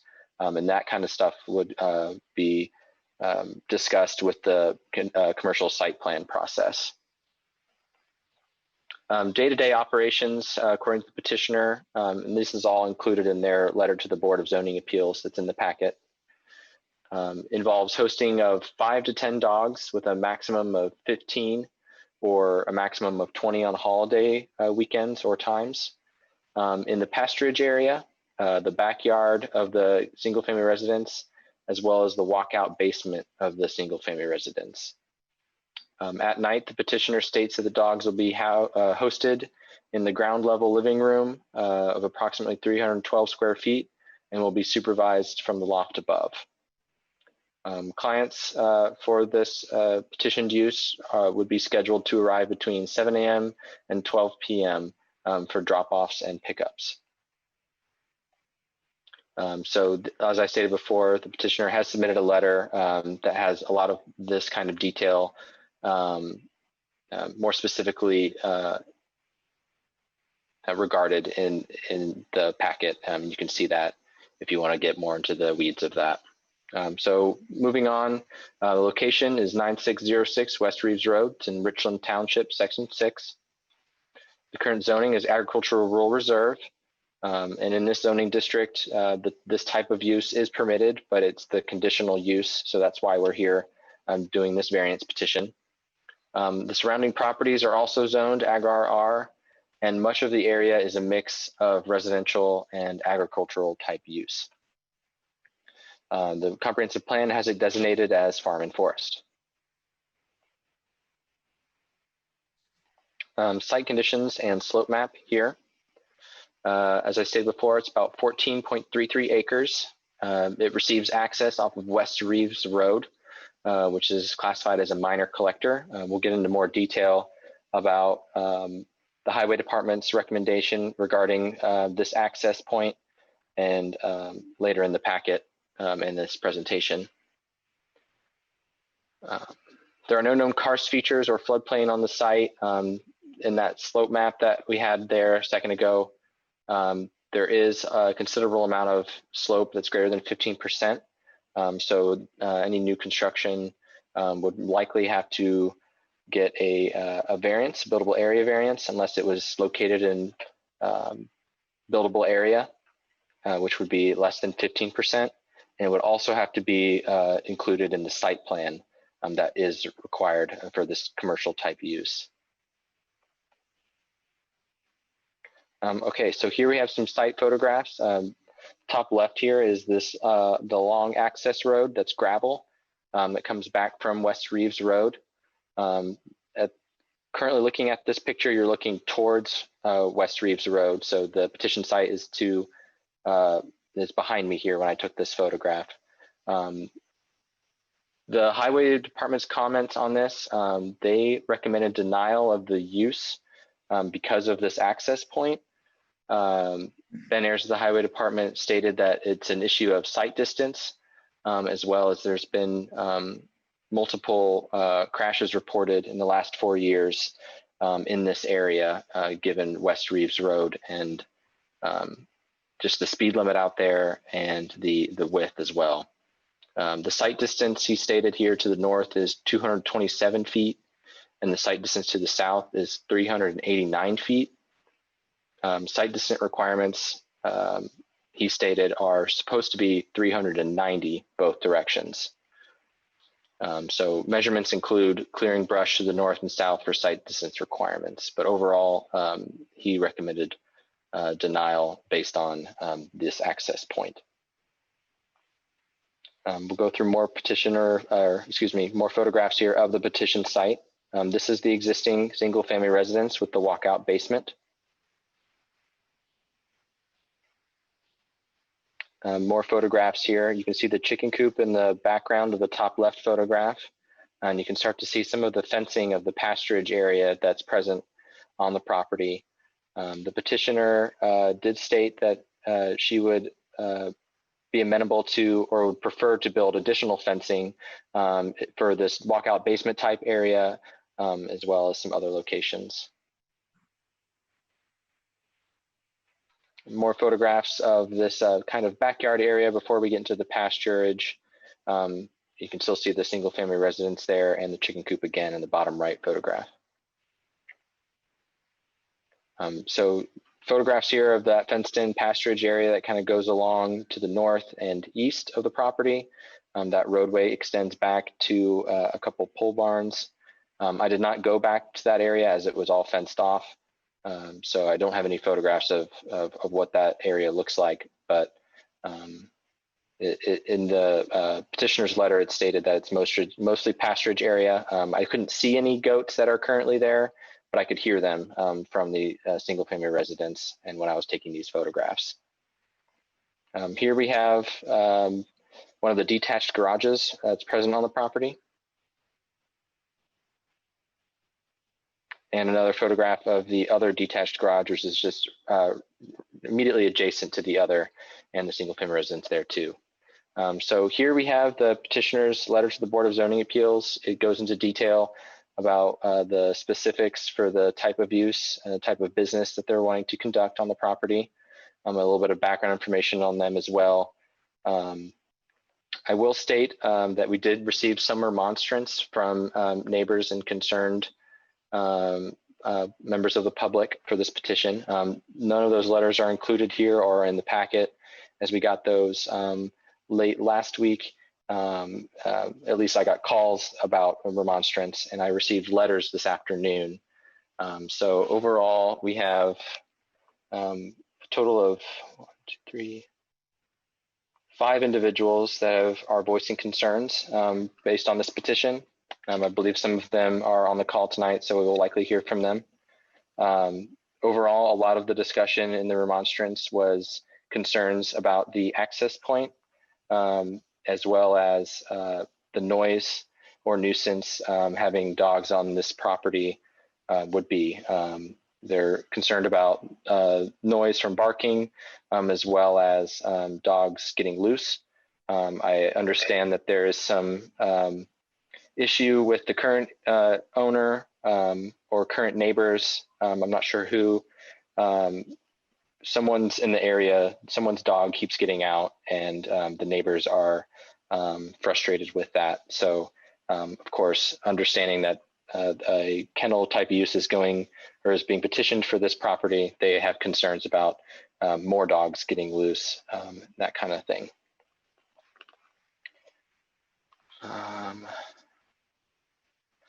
I think that's most of what I wanted to talk about.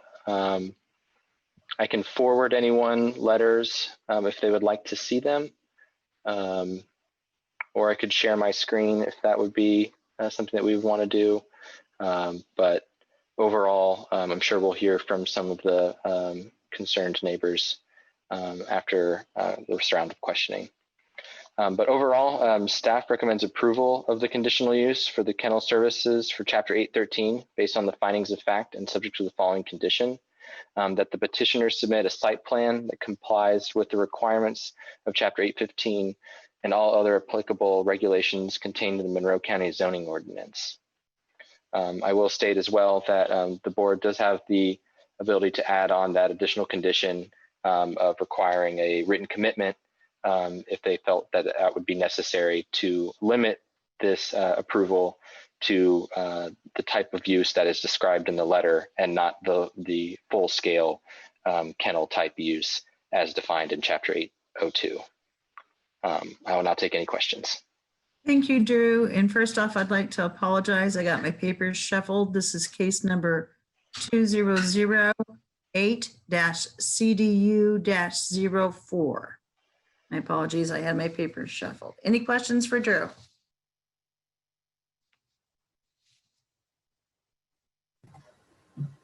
Seeing no staff questions for Drew, is the petitioner here? I believe so. What's the name, Drew? Karen Sweeto or Keith Sweeto. Okay, let me unmute.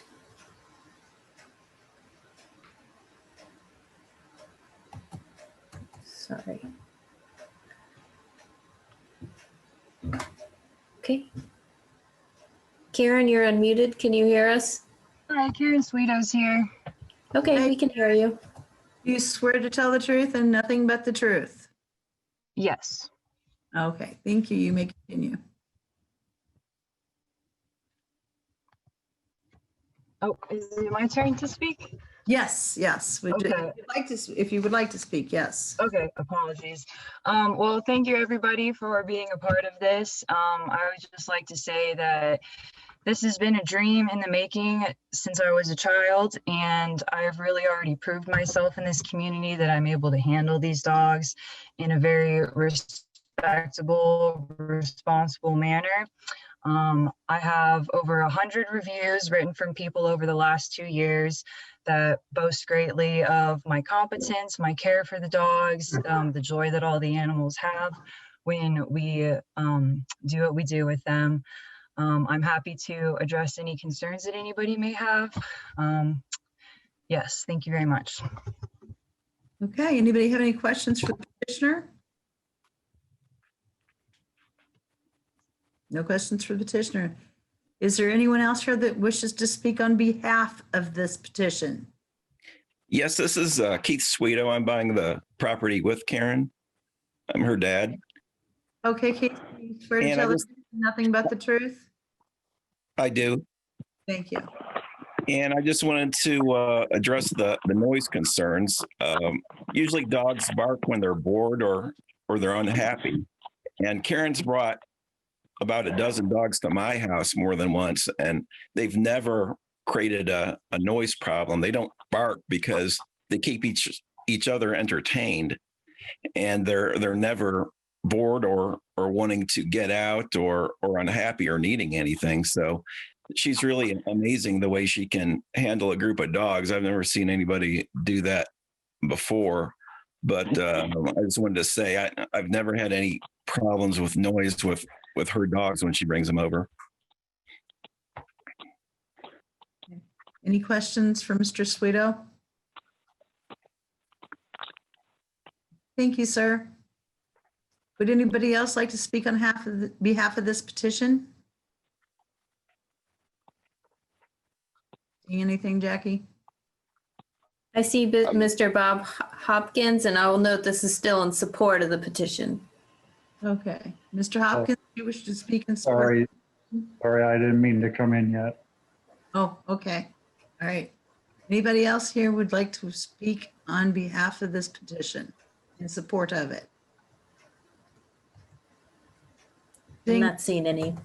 Anybody else here? Is there anyone here that would like to speak against this petition? Yes. Okay. We have Bob Hopkins and then Rebecca. Okay, Bob, go ahead, please. You swear to tell the truth and nothing but the truth, sir? Yes, I do. All right, thank you. My main concern is along with the highway department, their driveway comes out at an angle and there is a big red barn right there. So there would be a very, very big chance of a lot of accidents there. This road is crazy during rush hour times, and they were talking from 7 a.m. on. People take this road as a shortcut from Spencer to Ellettsville for work, and the traffic is unbelievable. And the going home time too. So I totally support what the highway department said. That's all I have. Okay, thank you, sir. Would anybody else like to speak against this petition? Yes. Yes. Would you state your name? Yes, Rebecca Reed. Do you swear to tell the truth and nothing but the truth? Yes. Thank you. You can. Okay, thank you. I appreciate your time. They seem like sweet kids and reminded me of my husband and I when we first bought the place. Wish them the best. However, again, on the entrance to the driveway, it is a nightmare. It always has been. It does come off at an angle. We always have both windows down, fans off, and the radio off. And then you're lucky, if you don't have a close call pulling out there. The Strike Leathers across the street have two driveways that come out on either side of our driveway. There's, again, curves you can see from the I'm sure the satellite views that there's an issue there. The driveway itself is, well, let me say, we own an acre on what was a 15-acre farm. We're landlocked in the middle of this proposed dog kennel situation on all four sides. We have an easement to their driveway, back to our driveway. And I believe I sent Drew some pictures today. We didn't receive any notification until Friday when a neighbor called me and I called Drew, and he kindly sent me the packet by email. So I haven't had much chance to organize what I would have liked to have done appropriately. We not only are landlocked, the driveway has an incline that I wish I could have. I was trying to measure the elevation on it, but the GPS wouldn't go through the trees, so I couldn't get an accurate reading on that. But it's intense, I should say. One person, when it snows, you always want to be the first person out because the second person probably won't make it. The way home, on the way down the driveway, is often a bobsled run come winter. And you live by the forecast, the weather forecast. There's no doubt that if this happens, I'll have to ask the cyclists up on Reeves Road if I can park at their house because there's no way I can get out with there being traffic down here. That just is part of the driveway problems. Again, there are photos that explain it a little better. From the top of the driveway, which was considered a road, someone mentioned that as a road, but it is literally a driveway that comes off of Reeves Road. If you were to just a visual here, top of the driveway just to their home, not to ours. If you were to lay the Empire State Building and the Statue of Liberty down, that would almost get you to their house. So it is a lengthy driveway that goes downhill as you're coming and uphill as you're going out. So it's, when it gets sunny after the snow and the roads are completely clear, it's deceiving because it then freezes with the trees on both sides. There's tall trees, approximately 80, 85 foot trees on both sides of the driveway. And therefore it becomes ice. And when everybody else has clear roads, you can have a week's worth of nothing but ice. So it becomes really challenged. A lot of people have considered blacktop, paving it. Heaven forbid if that was to ever happen, because it would really be even more of a challenge to do that. And that's just part of the driveway issues. We have water rights to the well that is on the 9606 property. I understand, although it's not been told to me, that they're planning on putting rural water in, but it still leaves a tremendous amount of questions for our property to the water situation. The wildlife is amazing. I think that the deer will disappear. They've almost already disappeared of late. We used to at least have 12 in the yard every night, which was a highlight to us, but they're about gone. It was stated in the petition that the neighbors' dogs were a big issue, and that's not been the case with us. I love cats and love dogs, as long as they're, So I wouldn't want to be said that I was complaining about their dogs or their goats, because they haven't been an issue that way. But the wildlife also was an issue because there's coyotes everywhere, and at night they howl, snakes, raccoons. I believe no matter how well you handle your dogs, especially them being different dogs from daycare, they're going to be constantly submitted to different animals and different sounds that maybe they won't be able to be controlled, their barking. So there's an electric barbed wire fence at this point on 3 sides of our property, 2.5 sides, I should say. And I don't know that I said this, but we bought the property in 1985. It's a lovely place. You come down the driveway and you think it's great, but it kind of eats people. It was changed hands twice in 2 years before we bought it. It just comes with, you have to love it out here. And I think they're going to have challenges with their customers getting up and down the driveway. FedEx, UPS, the USPS doesn't deliver here, not to me, and they don't like to come down. And now they will in the summer, but they ask not to. In the winter, they refuse to. It just isn't an easy property to live on, and certainly I wouldn't think to do business on. Yeah, it's just real difficult, and you have to get to know it before you can do anything. Plowing the driveway is often the worst thing you can possibly do to it, because it packs it in. Even the first person won't get out. We've had 2 people. We usually wind plowed, did it ourselves with our tractor and our grader blade. But the 2 times that we had people come down and do it for hire, they were both hung up and had to be towed out. And kindly asked us not to call them next year, which we didn't, obviously. So it's just a property that's full of challenges, and not to mention the fact that I'm literally landlocked on 4 sides here. So whatever, and our driveway, our legally owned driveway, is a very small amount of this. So I have no control beyond a teeny bit of curve on what's actually necessary for me to get out of here at all, and get too old to walk it would be, I think, right around 1,900 feet to the top where I'll have to park if this goes through, which is no fun either way, up or down, I guess. So there's so many other things that I could and would love to have added, but literally got the information on this on Friday afternoon. Drew was kind enough, I said, to send it to me quickly because I didn't receive a notification. And I wasn't notified by the neighbors previous to that either, or the petitioner. So, again, I think probably would be a great endeavor. I think that it's truly wrong for here. I really do. Yeah, I sure do. So I guess maybe that's all I could say. I would hope that maybe, if at all possible, I'd be allowed a little time to gather the facts, because 3 days wasn't enough to do it respectfully. And thank you. I appreciate it. Thank you, Rebecca. And I do have one question. I'm so sorry. I do have one question.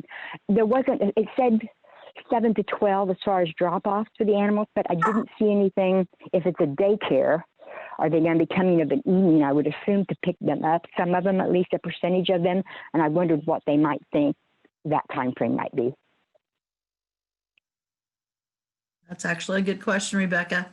And is the petitioner willing to answer that question for us as far as daycare pickup times? Hi, this is Karen Sweeto, the petitioner. Hey, Karen, can you address the daycare pickup times for us? Yes, I did include that in my letter to the board.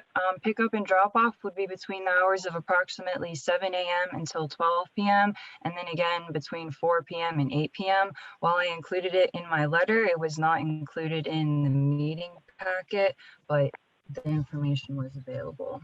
Okay. Okay, thank you very much. Also, I appreciate that. may I add one thing too? When I turned in all of my forms, I included Miss Rebecca on the list of neighbors to contact. And when I received the mail confirmation papers to be stamped by the mailing department, it did not include her on that list. But since I had included her on multiple forms that I had turned in to the departments, I just assumed that they had decided that she did not need to be contacted for whatever reason. So again, I had included that information, but the board or the department, the board of departments did not say that I had to contact her. Okay, so I apologize. To the board, to the staff. Yes. Yes. Was she contacted? She was not. She did not receive the notification letter, and that was an oversight on planning staff. I will apologize for that. She did not get included in the buffering when I use the buffering tool on Elevate to check the number of individuals that are getting notification letters. Since she is surrounded, that did not include her, and I do apologize for that. Next question, is this a shared driveway, Drew? Yes, it's a shared drive with the petition site, as well as Miss Reed, who lives in that smaller parcel that spoke just a little bit ago. Okay. So just a quick clarification point, Larry or Dave, since we did not send neighbor notice to one of the adjoining property owners, are we required to continue the case? I would think. I think, Dave, I mean, my understanding is if somebody gets notice and is actually at the meeting, we can accept that. Yes, the What date? purpose of sending the notice is to, have people show up and speak if they wish. If they show up and speak, the purpose of the notice has been satisfied unless they can demonstrate that they didn't have sufficient time to prepare a position or a response. Are you in a position? I'm sorry. Go ahead. I didn't know if I could speak or not. I'm sorry. Are you in a position to look at the photos that I sent Drew today on the fly for fear that I wouldn't have an opportunity to do anything later than 4 o'clock to see actually, I mean, without understanding this was the landlocked position of this situation. It's a challenge. Yes. People have for 35 years come down our driveway all the way, even though they were going to what was Roy Costello's house. And then we have to pull them out because you can't, once you get around the curve, there's no way out. And once they've done that, there's no way for us to get out because if it's bad weather. If not, like I said, again, delivery trucks won't come down. You stated that. This is the petitioner, Keith Swiddle. Could I say one thing? Sure. The landlocked homeowner, we were hoping eventually to buy her property so she wouldn't have that landlocked property at all. I don't know if she'd be interested in selling. It sounds like she's got a lot of problems with the property as it is. No, but, no, I wouldn't be. It's always been a situation with us that we would never. No, we're not. I should just think that it's not for sale. It won't be for sale. And the children want it and we'll keep it. Is it possible to continue this case? Because it sounds as though there's some issues with the notice and It looks like Drew has got those pictures up on his screen. Is that true, Drew? I'm sharing them. Drew just sent them to me.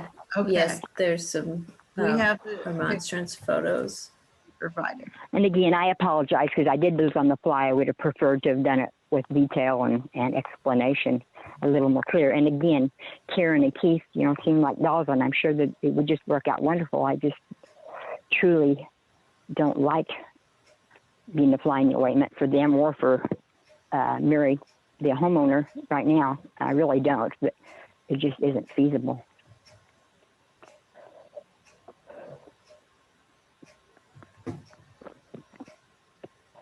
And most people who own that place say that we'd like to buy the place, and which is kind of humiliating. They just assume that I'll sell the place.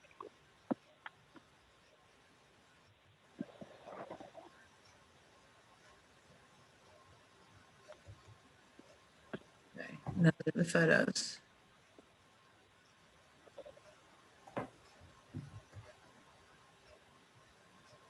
Now, would they be required to work on that driveway if they get the use permit or the variance? That's a good question. Because of the conditional use as a kennel, it could be that they would be asked to improve that during the site plan review. It's a little bit of a gray area, Mary Beth, just because we have like residential site plans, and then we have very commercial site plans. And then some of these conditional uses that we get are kind of more of like a smaller commercial use than a general commercial use.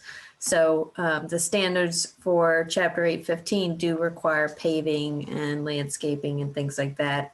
And I know that they have the fee simple lot goes all the way down to Reeves Road. So, you know, they could be asked to approve that roadway, but they can't move it because there is no other, they don't own any land around it to move it. It's in the spot it is. So the highway department brought us those recommendations kind of after the packet went out, we received that. So that's kind of new information for us as well. Okay. It is 25 foot. I understand. I didn't actually know that. I'd never known how wide it was. But the actual road is at pretty much the largest that I can find, other than at the very top of the road where you pull off the road. The driveway is 8 foot wide, and there's limited ability without doing massive logging to widen it. The drainage ditches would have to be put in. It would be extensive. I'm not saying they couldn't, and it would be a delight to have it improved. There's no doubt. But the photo that I sent was of 160 feet out of 1,900 totally. And and it's a lovely driveway when the weather's nice, but it's it's a nightmare when it's not. It's beyond a nightmare. You have to stop. Two people can't get. You have to stop at the bottom and try to see the top to see that nobody's coming in. So with people leaving and coming, I think that might be an issue. Thank you, Rebecca. We appreciate it. You're welcome. Thank you. Is there anyone else here that you wishes to speak against this petition? Yes. Okay. Yes. And this is Angela Hopkins. Do you swear to tell the truth and nothing but the truth, Angela? And so help me God. Yes, I do. My concern is the area in the basement that she plans to use for 15 to 20 dogs. The standard for boarding is 30 to 40 square feet per dog. And if she has 15, that is only 20 square feet. If she has 20, that is only 15 square feet per dog. So that is not even meeting the standard that is expected for boarding. And if the weather is bad, those dogs will be inside all day. And that's too small. All right. Are you a neighbor there? Yes, I am, and we were not notified either. This is a petitioner. I'm at 9. If I could just make one comment that this isn't a standard boarding operation that the dogs would. Doesn't matter. Square foot is still the same. I looked it up. Okay, well, they would be able to roam the house freely. So it's not like they would be confined in a certain square footage. Well, that would concern me even more. If you have 15 to 20 dogs roaming a house, you add 3 levels, you cannot be watching them all. So typically for public comment, folks, we don't usually talk back and forth to the representative petitioner remonstrance. So we're just going to try and address the questions. And then Keith, if we want to loop back to you, we'll do that. Okay. Yes, and from what I've heard, she has 2 years experience boarding dogs in a smaller number than she's going for now. And I just don't feel comfortable with that at all. And you say you were not notified? Is that true? No, we were not notified except by a neighbor. I believe with that notification, I believe that they were outside of the required distance. We are at 3677 West Reeves Road. We are their next neighbor down the road, across the street. I'll have to check the distance requirements on that just to be sure. It's sounding like perhaps we might need to continue this case if the neighbors are not been properly notified.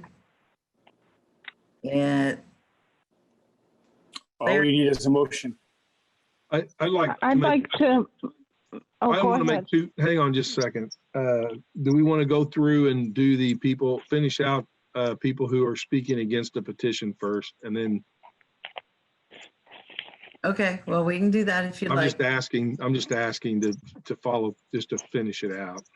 Well, if everybody has not been notified, there may be more that want to, and Right, I understand. I was just asking just for, here are my two questions. One, just to try to understand the questions that are coming up. We're not approving a number of animals on the property. We are just, those regulations are outside our scope. Is that correct, Jackie?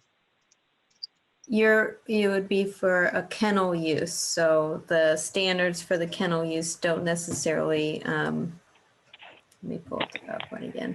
If they say they're going to have 15 animals, we're not approving 15 animals. We're saying we're approving something that meets the state or state requirement. Correct. You could ask them that they commit to a certain number that they've stated. But this is Okay. what the And then ordinance I think states. I'm in agreement with what Mary Beth is saying, but the one thing I would like in that interim, because I can make the motion or whoever can make the motion to continue, if the Sweetos understand some of the site improvements that may be expected of them after an approval tonight, what's going to be expected of them for the site plan improvements. And that's a question to the Sweetos. Have you looked into that to understand what that expense, timeline, and cost are going to be? This is Karen Sweeto, the petitioner. I've thoroughly read the chapter that you guys have about the site plan review, and I've gone over that. About half the information, I would say, is in the work that I've already done and turned into you, and then the other half, there was almost no point in pursuing it until we have gotten past this point. I am very much open to the idea of paving the driveway, doing any kind of work that needs to be done to make this a non-issue. Okay, that answers my question. Okay. I can make a motion, Mary Beth, if we're to that point. yes, why don't you go ahead and do that, Bernie? In the case number 2008-CDU-04, request is for a conditional use for kennel services, chapter 813 at 9606 West Reeves Road. I move that we continue this petition to the next BZA meeting that staff deems appropriate in order to make sure that the petition and the application is met properly. I second that motion. The motion is on to, I'm sorry. Well, okay. The motion is to continue petition number 2008-CDU-04, conditional use permit for Doggo Aces to the next or the next appropriate BZA meeting. Again, a vote in favor of this vote to grant the continuance. Bernie Garitas, Yes. William Hosea, Yes. Mary Beth Smartcheck, Yes, Vicki Sorensen, Yes. Bird Clements. Yes. Okay, the continuance is approved 5-0. We will likely have this on the agenda for the November meeting or for the October meeting. And what we will do is staff will review the adjacent neighbors and we'll resend notice so that we make sure everybody has notice of the October meeting. okay, thank you, Larry. Thank you all. Thank you. Next case we have is case number 2008-VAR-50. Drew, this one's yours. Thank you. All right, so this is the Pequay front yard setback variance, chapter 804. I will go ahead and say I'm not 100% sure how to pronounce the name, so I do apologize if I am pronouncing it incorrectly. This petition is for the front yard setback variance, and it is located at 4001 North Rural Street. All right, so the petitioner requests a design standards variance from the front yard setback requirement of Chapter 833 for the purposes of demolishing the existing 672 square foot detached garage and constructing a new 960 square foot detached garage in the same location on the property. The front yard setback for the property requirement for single dwelling residential 3.5 zoning district is 25 feet from right of way. However, this property is located in the Fairwood Terrace Addition subdivision, and that subdivision plat lists a setback of 30 feet. So the location of the existing detached garage is only approximately 20 feet from the edge of pavement of East Richland Drive. And this would result in an encroachment of approximately 10 feet into that required 30-foot setback as delineated on the plat. It would have been an encroachment if it was the 25 feet as well. So that's why we're here for this variance. As I stated, it's located at 4001 North Rural Street. It's in Bloomington Township, Section 15. The current zoning is single dwelling residential 3.5. Estate residential is adjacent to the west. The comprehensive plan designates this area as rural residential. The site conditions and slope map for the property. It's predominantly flat with frontage on both North Rural Street as well as East Richland Drive, both of which are local roads.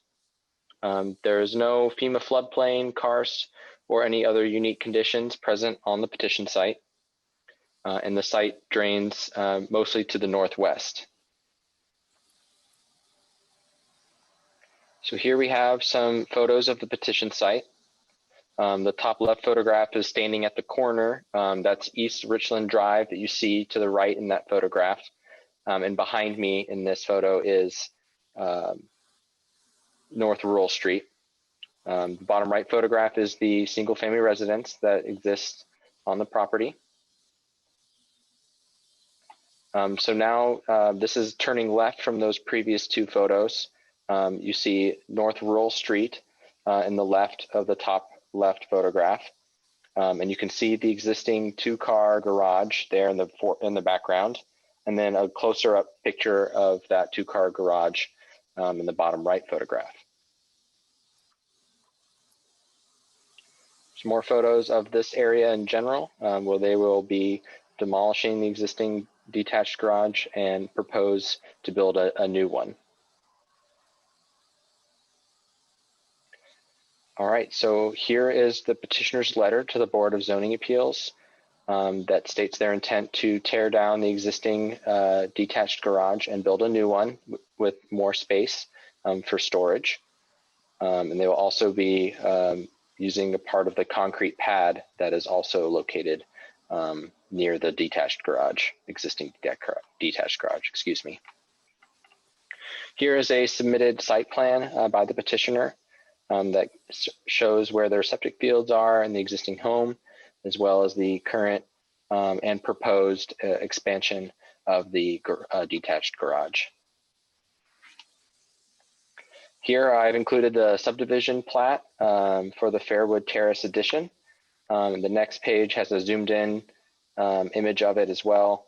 That you can see there that 30-foot building setback line along East Richland Drive.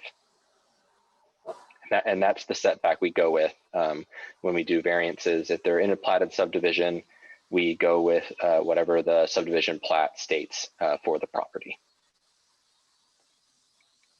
Overall, planning staff recommends approval of the design standards variance, Chapter 833 for the front yard setback based on the findings of fact and subject to the Monroe County Highway and Drainage Engineer reports. I'll now take any questions. Anyone have any questions for staff? Is the petitioner here and would they like to speak? Yes, ma'am. Would you like to speak? Yes, ma'am. Do you swear to tell the truth and nothing but the truth? I do. All right, go ahead. The main reason for the request is that the current structure is unsafe. We have 3 children. So we've been looking to replace it for a while and now have the opportunity to do so. The current structure, like Drew said, we aren't changing where it sits as far as the setback from the road due to the septic and the playground. We really don't have anywhere else to place it on the plat. So the request would be to do the structure as is with adding just a little bit more room. Okay. Anyone have any questions for the petitioner? No? All right, thank you. Anyone else here would like to speak on behalf of this petition? Is there anyone here that would like to speak against this petition? Seeing none. Somebody have a motion for us?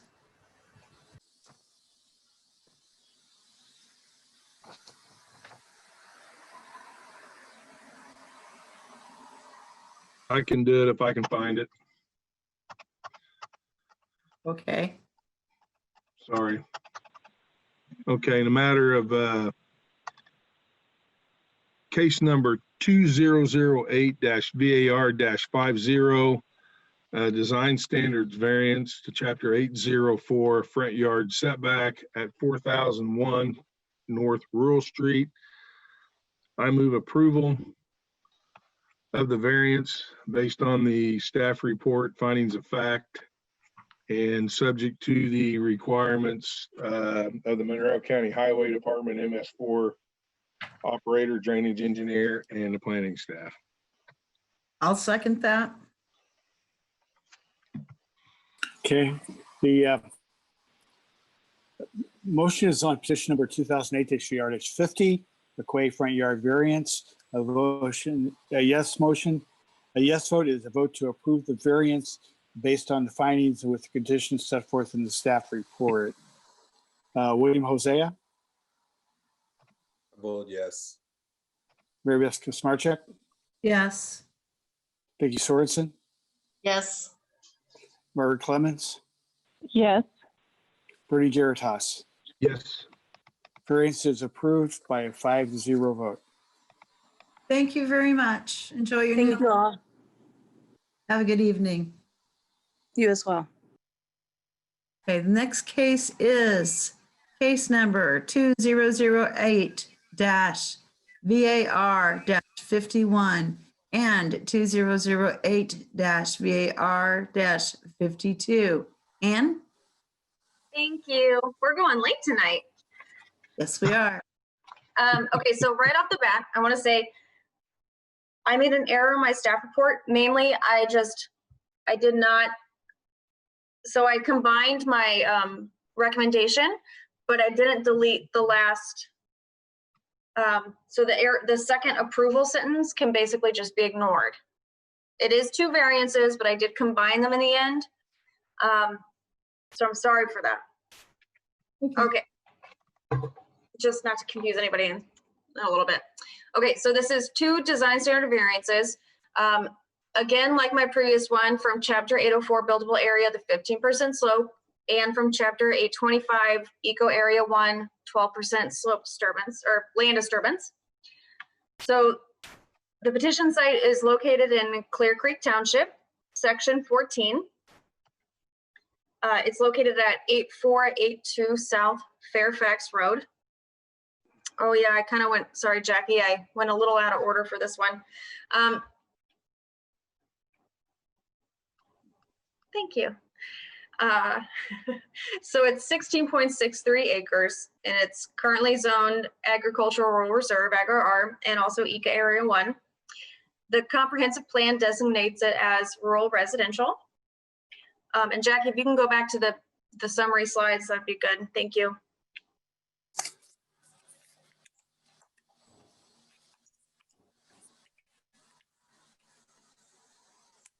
Can you go, yeah. There we go. If we can, yeah, stay on this one. Wow, the PowerPoint really got all mixed up, huh? So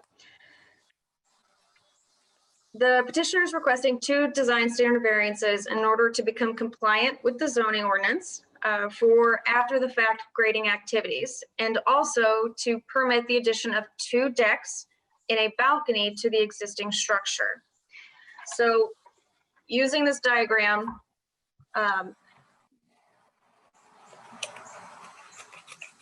the original owners purchased this property in 2000 and had a building permit and worked on it until roughly 2004 and then ceased all construction.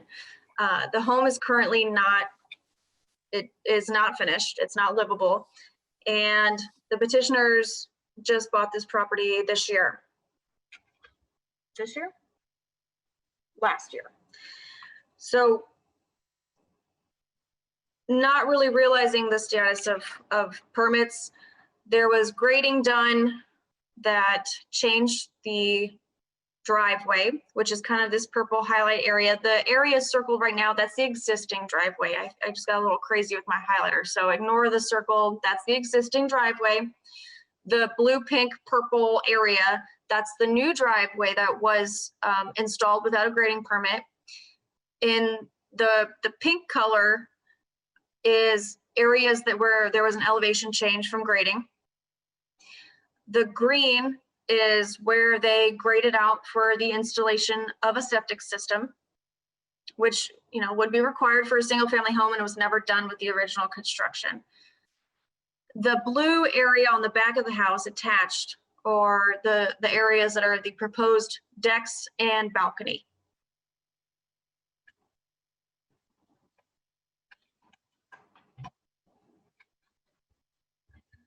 So these variances were triggered by an open enforcement case for grading without a permit. A stop work order was issued on May 12th of this year for those areas that are both beyond 15% non-buildable area for structures and 12% any land disturbance under Eco Area 1.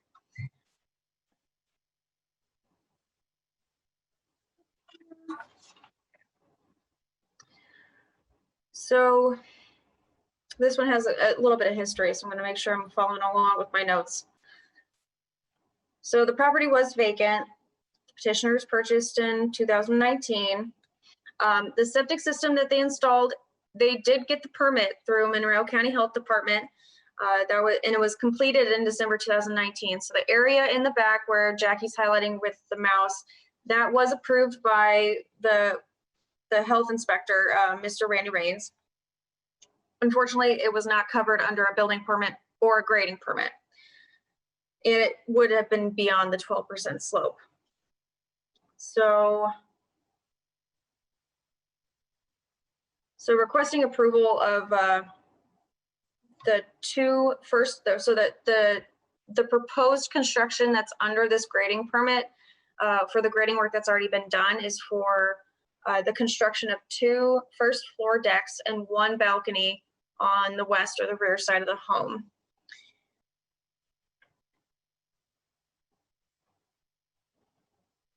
The use of the property is currently single family residence.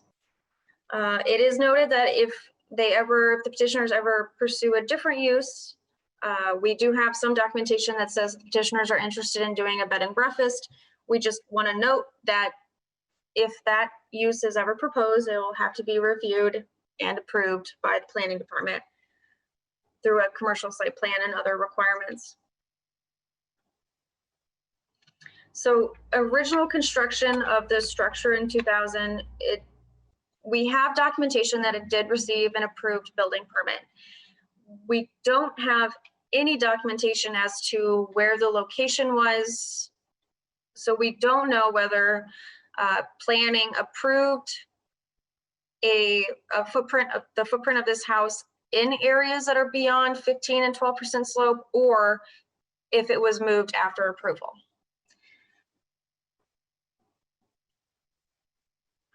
If this kind of structure and grading was proposed today. Planning department would not issue any permits without approved variances for the steep slopes.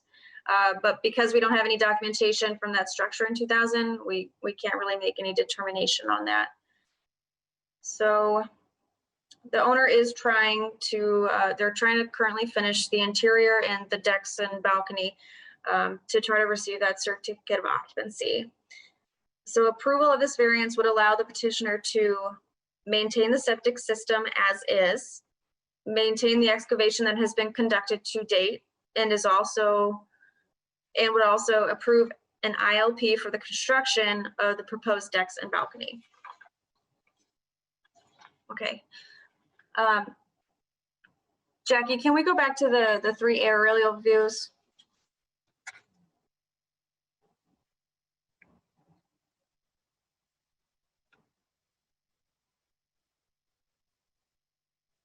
Wow, these slides mix themselves up. That's not ideal.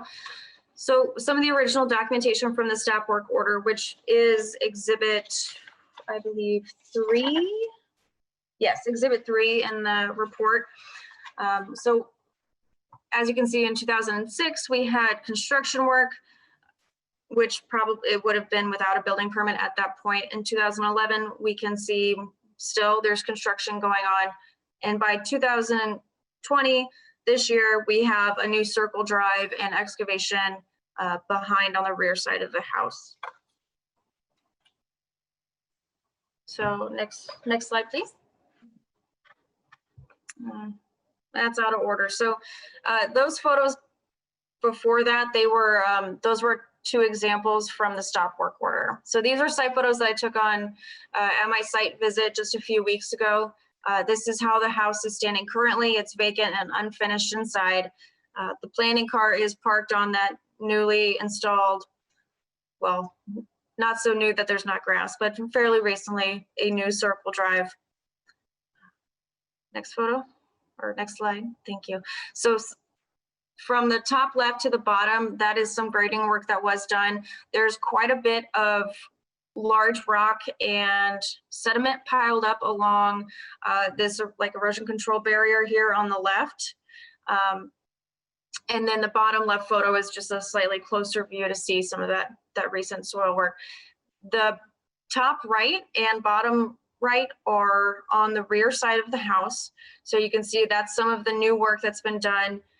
There was originally supposed to be a drive that would connect to a couple, it's like a patio area right there, but because of slope and other reasons, they've kind of ditched that idea. They graded it out, so it's not going to be accessible from that area, but that is still the location of one of the decks, and then above it, one of the patios.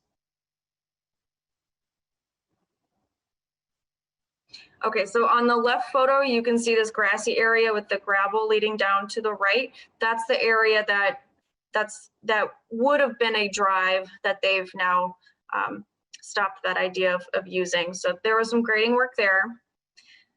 This is the backside that would have the 2 decks, 2 first floor decks and a second floor patio on it. Yep, so where Jackie's mouse is right now, those are French doors, or not French doors, but sliding doors that would be opening onto a patio, hopefully. The 2 right photos are not ideal. It's very hard to take a good photo of this entire area that was graded for the septic. But mainly you can tell it was cleared, and you can tell there's a lot of soil and rock buildup right at the edges of the clearing where the septic was installed in December 2019. So vegetation's coming back, but it's been totally cleared of trees, and there's still just a lot of debris near the edges. Okay, yeah, so in summary, the property is still considered non-compliant until they've filed a site plan that shows all the improvements, a grading permit after the fact for all the areas that were disturbed without permit, and an erosion and grading control plan that would be submitted for review under the grading permit. So if approved, so if the 2 variances are approved, it would permit these activities that happened after the fact and also approve proposed construction of 2 decks, and a balcony. Okay, so I didn't want to approve this. I did not want to recommend approval, but it really does meet the definition of a practical difficulty, because a septic system was installed, and that would have been required for a single family residence, no matter what they do with that in the future. Offering any kind of denial that would be a practical difficulty in relocating the septic system. But what I would like to see, so my staff recommendation is approval with the condition that they do submit a grading permit and get approval, specifically reviewed by, the stormwater crew and highway, making sure that the grading that was done is not going to negatively impact the natural area within the eco area 1, especially just because there is so much soil and rock debris piled up around some edges that were excavated. Does anybody have any questions?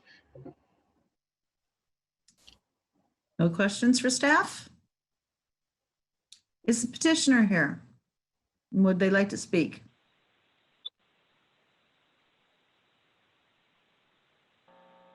I believe I saw Chelsea Moss, who's the representative here earlier. Yes. Oh, there she is. Yeah, hi. Hi. Do you swear to tell the truth and nothing but the truth? I do. All right. Thank you. Good evening. Hopefully we can get this wrapped up so everyone can finish out the night. A couple things I wanted to kind of address. Anne did a great job there going through kind of the history. I did want to clarify that, the structural additions that they're wanting approval for. We're looking to put basically a patio at the lower level, those lower level doors, and that would wrap partially around the south end of the house. And then above that, it would be 2 stories of decking. So it's a little difficult to see all the sliding and French doors on this house. Right now, there's a whole bunch of doors to nowhere, which is a bit of a safety hazard to just have doors that open up like that. And those were all installed when my client purchased the property. All of those openings and doors were already laid out with the intention of having decks and patios on them. But I wanted to clarify kind of what that configuration was. Also, so Anne touched on the fact that there was an existing drive going around the house. Part of the reason that drive was removed was to help with some erosion issues along that existing circle drive. And so client did not want to have those getting worse. And so by removing them, it'll actually end up being a reduced area that the patio will encompass, and then have more stable grassed and vegetated soil beyond the edge of that patio then, instead of having the drive wrapping all the way around. The property has sat vacant since about 2004. So from 2000 to 2004, the portion of the house that you see there, all the exterior and some of the interior work was under construction. Once the construction came to a halt, it has sat vacant. And that can be a nuisance for the neighborhood, the area. Vacant properties typically don't attract activities that you want in an area. This is in a very secluded, it's back a long drive, not a place you want a vacant home. So it really needs to be completed, and that's what my client is looking to do, is to complete this so that it is a usable single-family residence. There is debris on the site, as Anne pointed out. A lot of that is debris since the septic system was not completed until December. By the time you get done with December, this is a 10-bedroom capacity septic field. It's pretty large. substantial undertaking. Once that was completed, you really were getting into weather that you couldn't get into fine finish grading and final seeding on. It is seeded. Most of it has grass growing on it, but the piles of debris really couldn't be dealt with in the winter months. By the time we get into spring, I believe it was in April that the stop work order was put on. So right about the time that you might consider starting to finish grade some of that, all of a sudden they're hit with the stop work order. So there is a lot of debris that needs to be dealt with. But until that stop work order is lifted, their hands are kind of tied to address that. And let's see here. Those were the main things I wanted to address. If there's any questions from the board, I'd be happy to field those. Anybody have any questions for Chelsea? I see no questions. Anybody else here wish to speak on behalf of this petition? I do. Okay, and could you state your name for me? I am Ellen Popodi, and I live at 8490 South Fairfax Road, immediately adjacent to that property. You swear to tell the truth and nothing but the truth? I do. All right. Please. I would like to speak in support since this couple has bought the property and started working on it. It's significantly improved over what it had been before. And I believe, based on what I saw in the pictures and what I've seen here, they've done a much better job with the grading and erosion control than the previous builders had, and then was happening before they purchased it. The house was getting some unwanted attention from, I think, people just passing through. So it's really important to me that this get approved and they're able to move forward with it. Thank you. Okay, thank you, ma'am. Yes, it's a very interesting looking house, I must say that. And I almost took a drive down there to check it out myself. Anybody else wish to speak on behalf of this petition? Seeing none, anybody wish to speak against this petition? Hello, this is Dee Owens. I would just like to have a caution on it. Okay, Dee. Do you swear to tell the truth and nothing but the truth? I do. All right, thank you. I own a property to the south adjacent, and the driveways along there, people come along pretty quickly. I drove past it to see, I didn't even realize the driveway was there. And it's difficult for me to imagine a lot of people, as in a bed and breakfast situation, coming out and in and out and in and out of the particular driveway that's there. So it's that's just not actually what's before us at the moment, though. I'm sorry? The bed and breakfast issue is not what is before us at the moment. No, I understand that, but it was discussed in there, and so it's just something to bring forward. Any other concerns, Dee? Not at this time. All right, thank you. Anyone else wish to speak against the petition?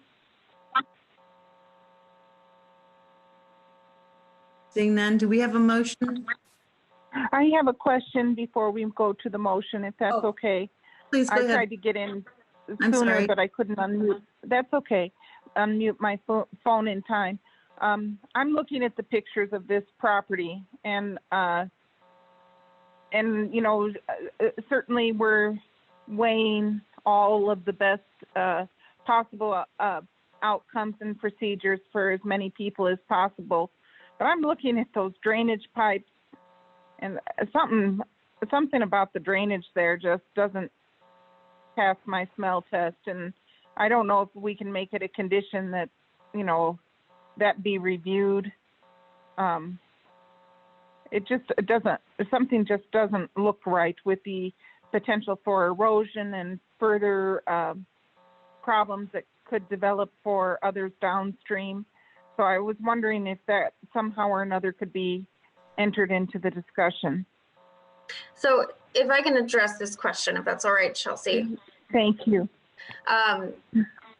With requiring or having the condition of a grading permit, My concern Yeah. was drainage. So with approval, with the condition of the grading permit, all of that would be reviewed by the stormwater operator. Perfect. Okay, because that just doesn't, thank you. So, thank you. That's a big relief to know that that's really the essence of what you're doing. Okay, thanks. Excellent. Thank you, Margaret. Any other questions? Somebody got a motion ready for us? Bernie?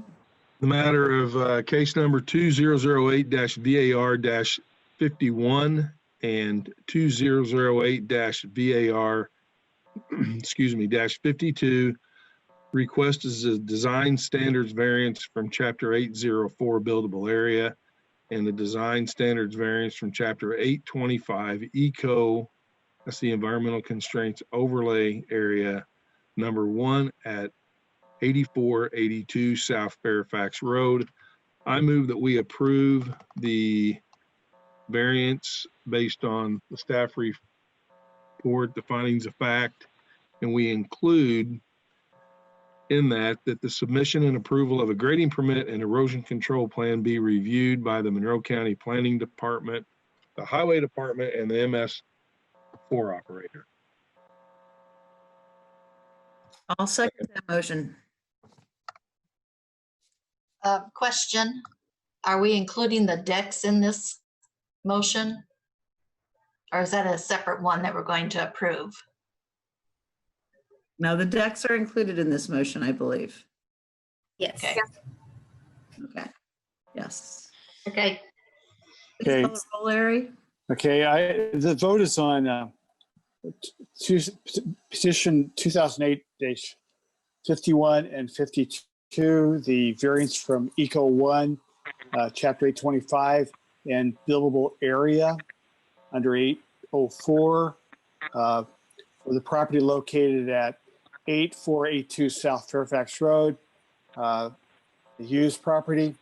A vote in favor is a vote to approve both variances based upon the findings and with the condition that a grading permit be obtained and reviewed by all responsible departments, including the highway, stormwater, and planning. Again, a vote in favor is a vote to approve with the findings, based on the findings and with the conditions. Vicki Sorensen? Yes. Margaret Clemens? I have one last question. My eyes are a little bit funny. Does this include an approval of a dock? Or is No, that there's just no dock deck? involved. Deck. Okay. Deck. Okay, thanks. Okay, so yes. Brittany Garitas? Yes. William Hosea? Yes. Meredith Skamarchek? Yes. Both variances are approved by a 5-0 vote. Thank you Amen. so much. Thanks, everyone. It's gonna be a beautiful house. I have no doubt. It looks like it's gonna be absolutely gorgeous.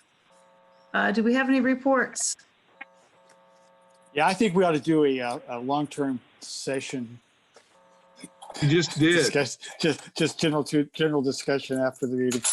No, I don't have anything. Okay. All right. I do hear a motion to adjourn. So moved. Thanks, Seconded. everybody. Look at